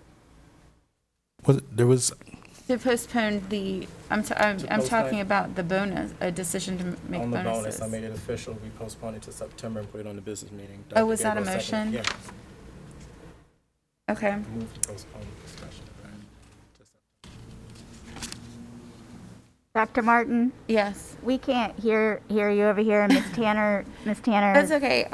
Carlos is Mr. Clanton's making a motion to postpone the discussion of bonuses to September. Discussion and action to Discussion September. and action till September. Dr. Gabriel seconded. Dr. Gabriel seconded it.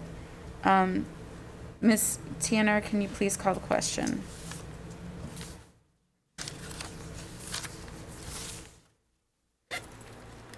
Sorry, I have it written down.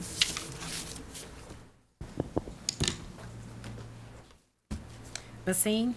Nay. Campson? Aye. Clanton? Aye. Gabriel? Aye. nay. Smith? No. Martin? Aye. Okay, the ayes have it.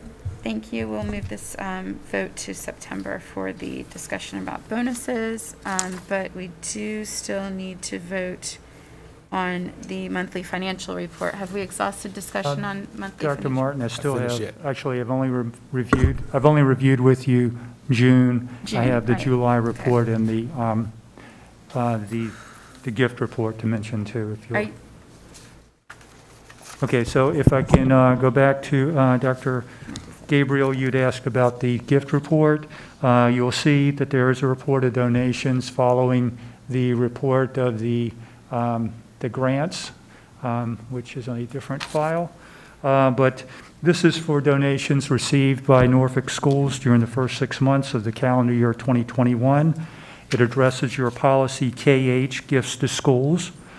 During the 6-month period, schools received gifts of cash and goods totaling over $372,000. The largest single source of donations was Donors Choose, an online crowdsourcing firm that provided $296,000 of products to teachers and schools. Other substantive gifts included a piano or funds for a piano at Booker T. Washington from the Hampton Roads Community Foundation, $7,500 from Joshua and Haley Oakland to Suburban Park Elementary, $7,337 received through WePay, another online payment service provider, and $2,290 from Concerned Citizens of Booker T for that school. A full list of the donors and the recipient schools is included in your agenda. The gift amounts that are listed as zero indicate a receipt of a non-cash gift of an amount that we did not determine the value. Under policy KH, you actually should receive, accept and receive those awards. The last item I have to speak with you tonight is the July financial report. Ms. Tanner, if you can. Dr. load. Martin? Yes. I'm sorry. Mr. Jenkins? Yes. Oh, before you go to the July Sure. report, I had a question about the gifts. I'm Gift sorry. I report? didn't mean to interrupt. I was just trying to Go Yes, ahead. Ms. get your Basine. I'm attention. sorry. So in the case of, donations and things like that, if people want to donate to a particular school, what is our process for doing that? Is there a district level process? Because it's good that it's being captured in this way and it's transparent. I would say there's not I'm not aware of a district-wide practice, but each principal certainly, generally, the donor contacts the school. Okay. Now, I will say in the case of Donors Choose, there's an application process that individual teachers would actually submit through Donors Choose, and it may or may not be funded. Okay, so it's just school by school Right. based. Okay, all right, thank you. Thank you. Dr. Gabriel has a question, and then Ms. Smith. This is the first time that I've seen a report like this, and I'm very much appreciative to see all of the wonderful community members who have donated to Norfolk Public Schools, either through to the staff or to the students. And I'm just incredibly grateful to see such an outpouring of support from the community. And I look forward to seeing continued information about how this will transpire over the next 6 months. So I believe this is every 6 months that you'll be sharing this with us. Oh. I think so, yes, ma'am. Thank you. Okay. Just thank you very much, and thank you to all of those who donated to Norfolk Public Schools. We greatly appreciate it. It was kind of eye-opening to us as well. I think that I said it was eye-opening to us as well. it's wonderful to see. Yeah. Yeah, similar to what Dr. Martin, I'm sorry, Dr. Gabriel just said, first time seeing a report such as this, not fully understand, are we voting on the acceptance of these funds, or is it just for our information? And is it something we should have, if we're voting on it, is it something we should have been voting on in the past? So I don't understand, I appreciate it, but I don't understand how it now comes before us. I will refer to your policy KH, and I will say that we learned of this when we were notified that a rather large gift was coming, and then it was like, well, what are we supposed to do? We looked at the policy, and then at that time, it was apparent to us that the board should accept the gifts, and that's why it's appearing on your agenda. But your policy KH, excuse me, it says that the board shall act on offers of gifts to the schools or to the school division. The school board may impose reasonable conditions and so forth, but your policy indicates that you should act. Thank you. Thank you. Okay. Please proceed with the July financial report. And I'm almost done. I know you'll be glad. The final part of my report is for the July period of 2021, which is in the new fiscal year, fiscal 22. And I'll be very brief. The July financial report, we see that, it covers a single month in the fiscal year. Realize the activity in July and August is very light. The teachers aren't working. Most of the teachers are not working, so these 2 months, July and August, are not representative of the year. During July, we collected $24.3 million of general fund revenue. This was 6.8% of the budget. In previous years, we collected between 7.9% in 2020 and 11.5% in 2021. So our collections are lower than in some previous years. On page 3 of the highlights, you can see that our budget is big in blue, and we've collected very little and spent very little. We've spent or encumbered $15.8 million, or 4.4% of the budget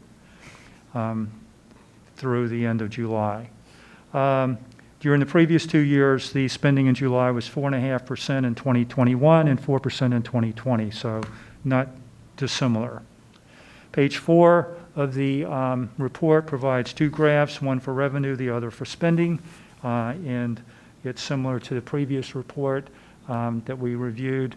The red bars indicate spending during fiscal 2022 for July only, and the blue and orange bars are for the previous 2 years.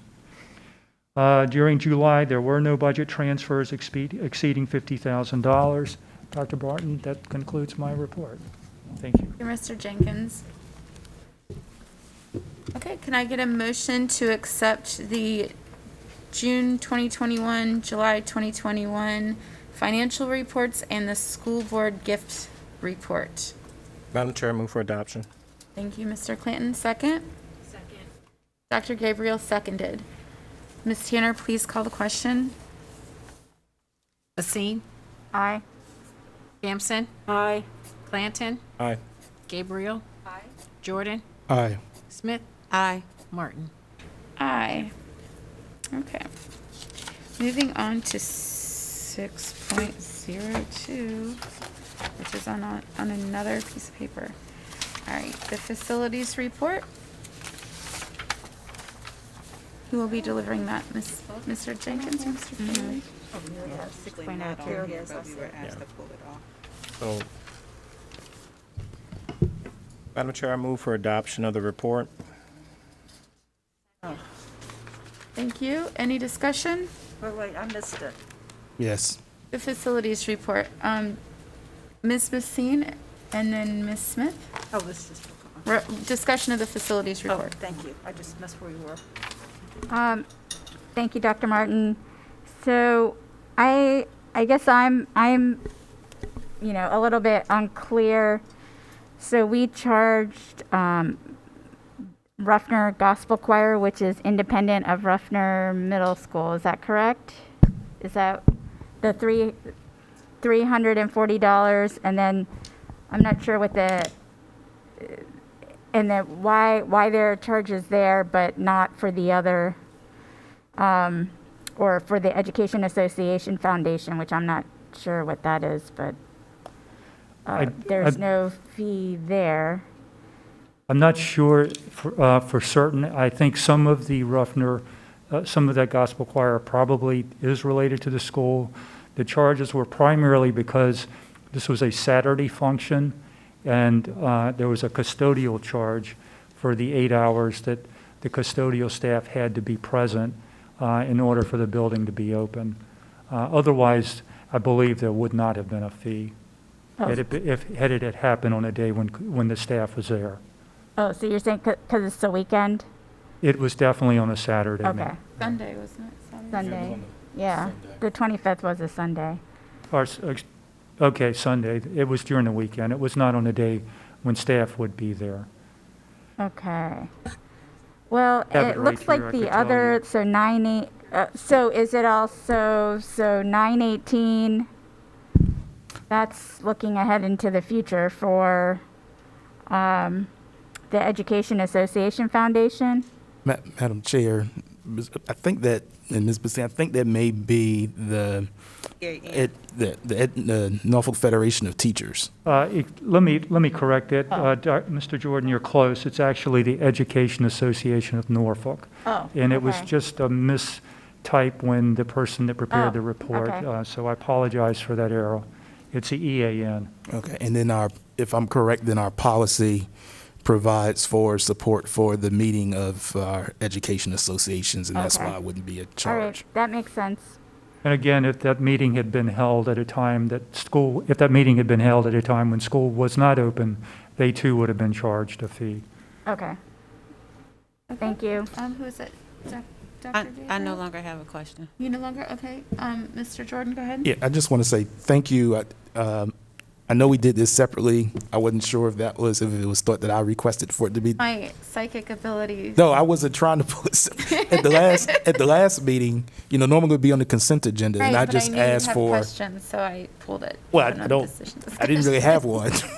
what I'm looking for going forward was at the last meeting. I was saying that we needed to go back and look at where we applying the policy consistently, and I think we still need to get some feedback on that. So, thank you.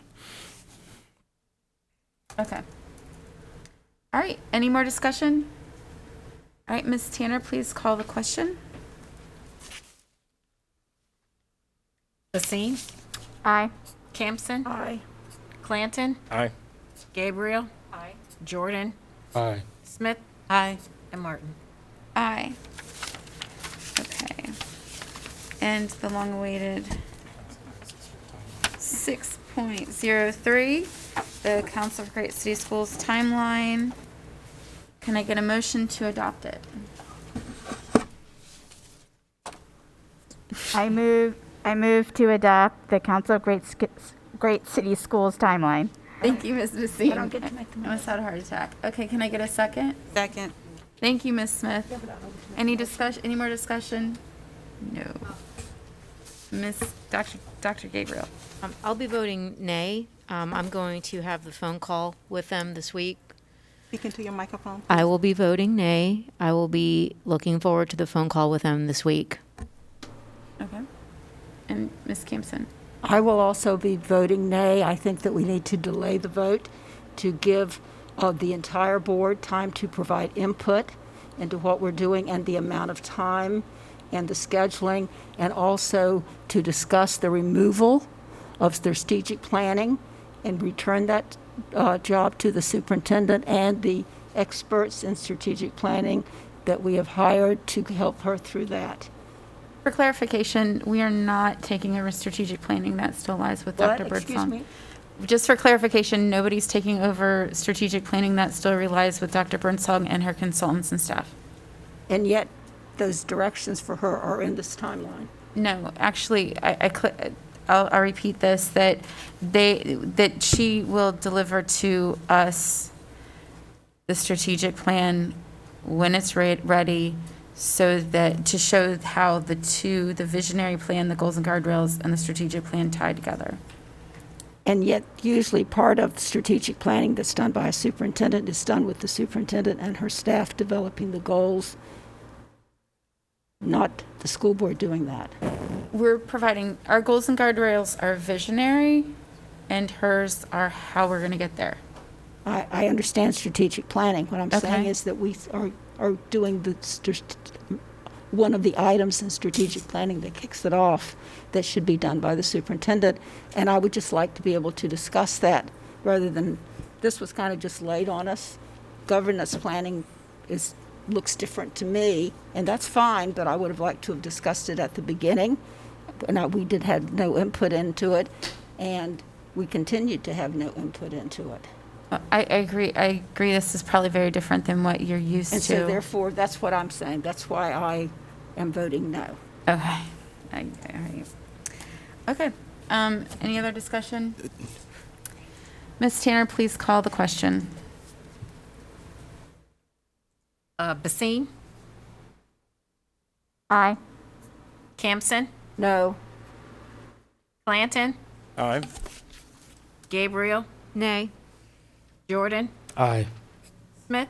Aye. Martin? Aye. Okay, thank you, everyone. And is that it? I can't, my computer is updating. That's it? Wait a minute. Okay, all right. Thank you, everyone, for lost very my productive pocketbook. afternoon and evening. And with that, I will adjourn this meeting. Please be safe driving home.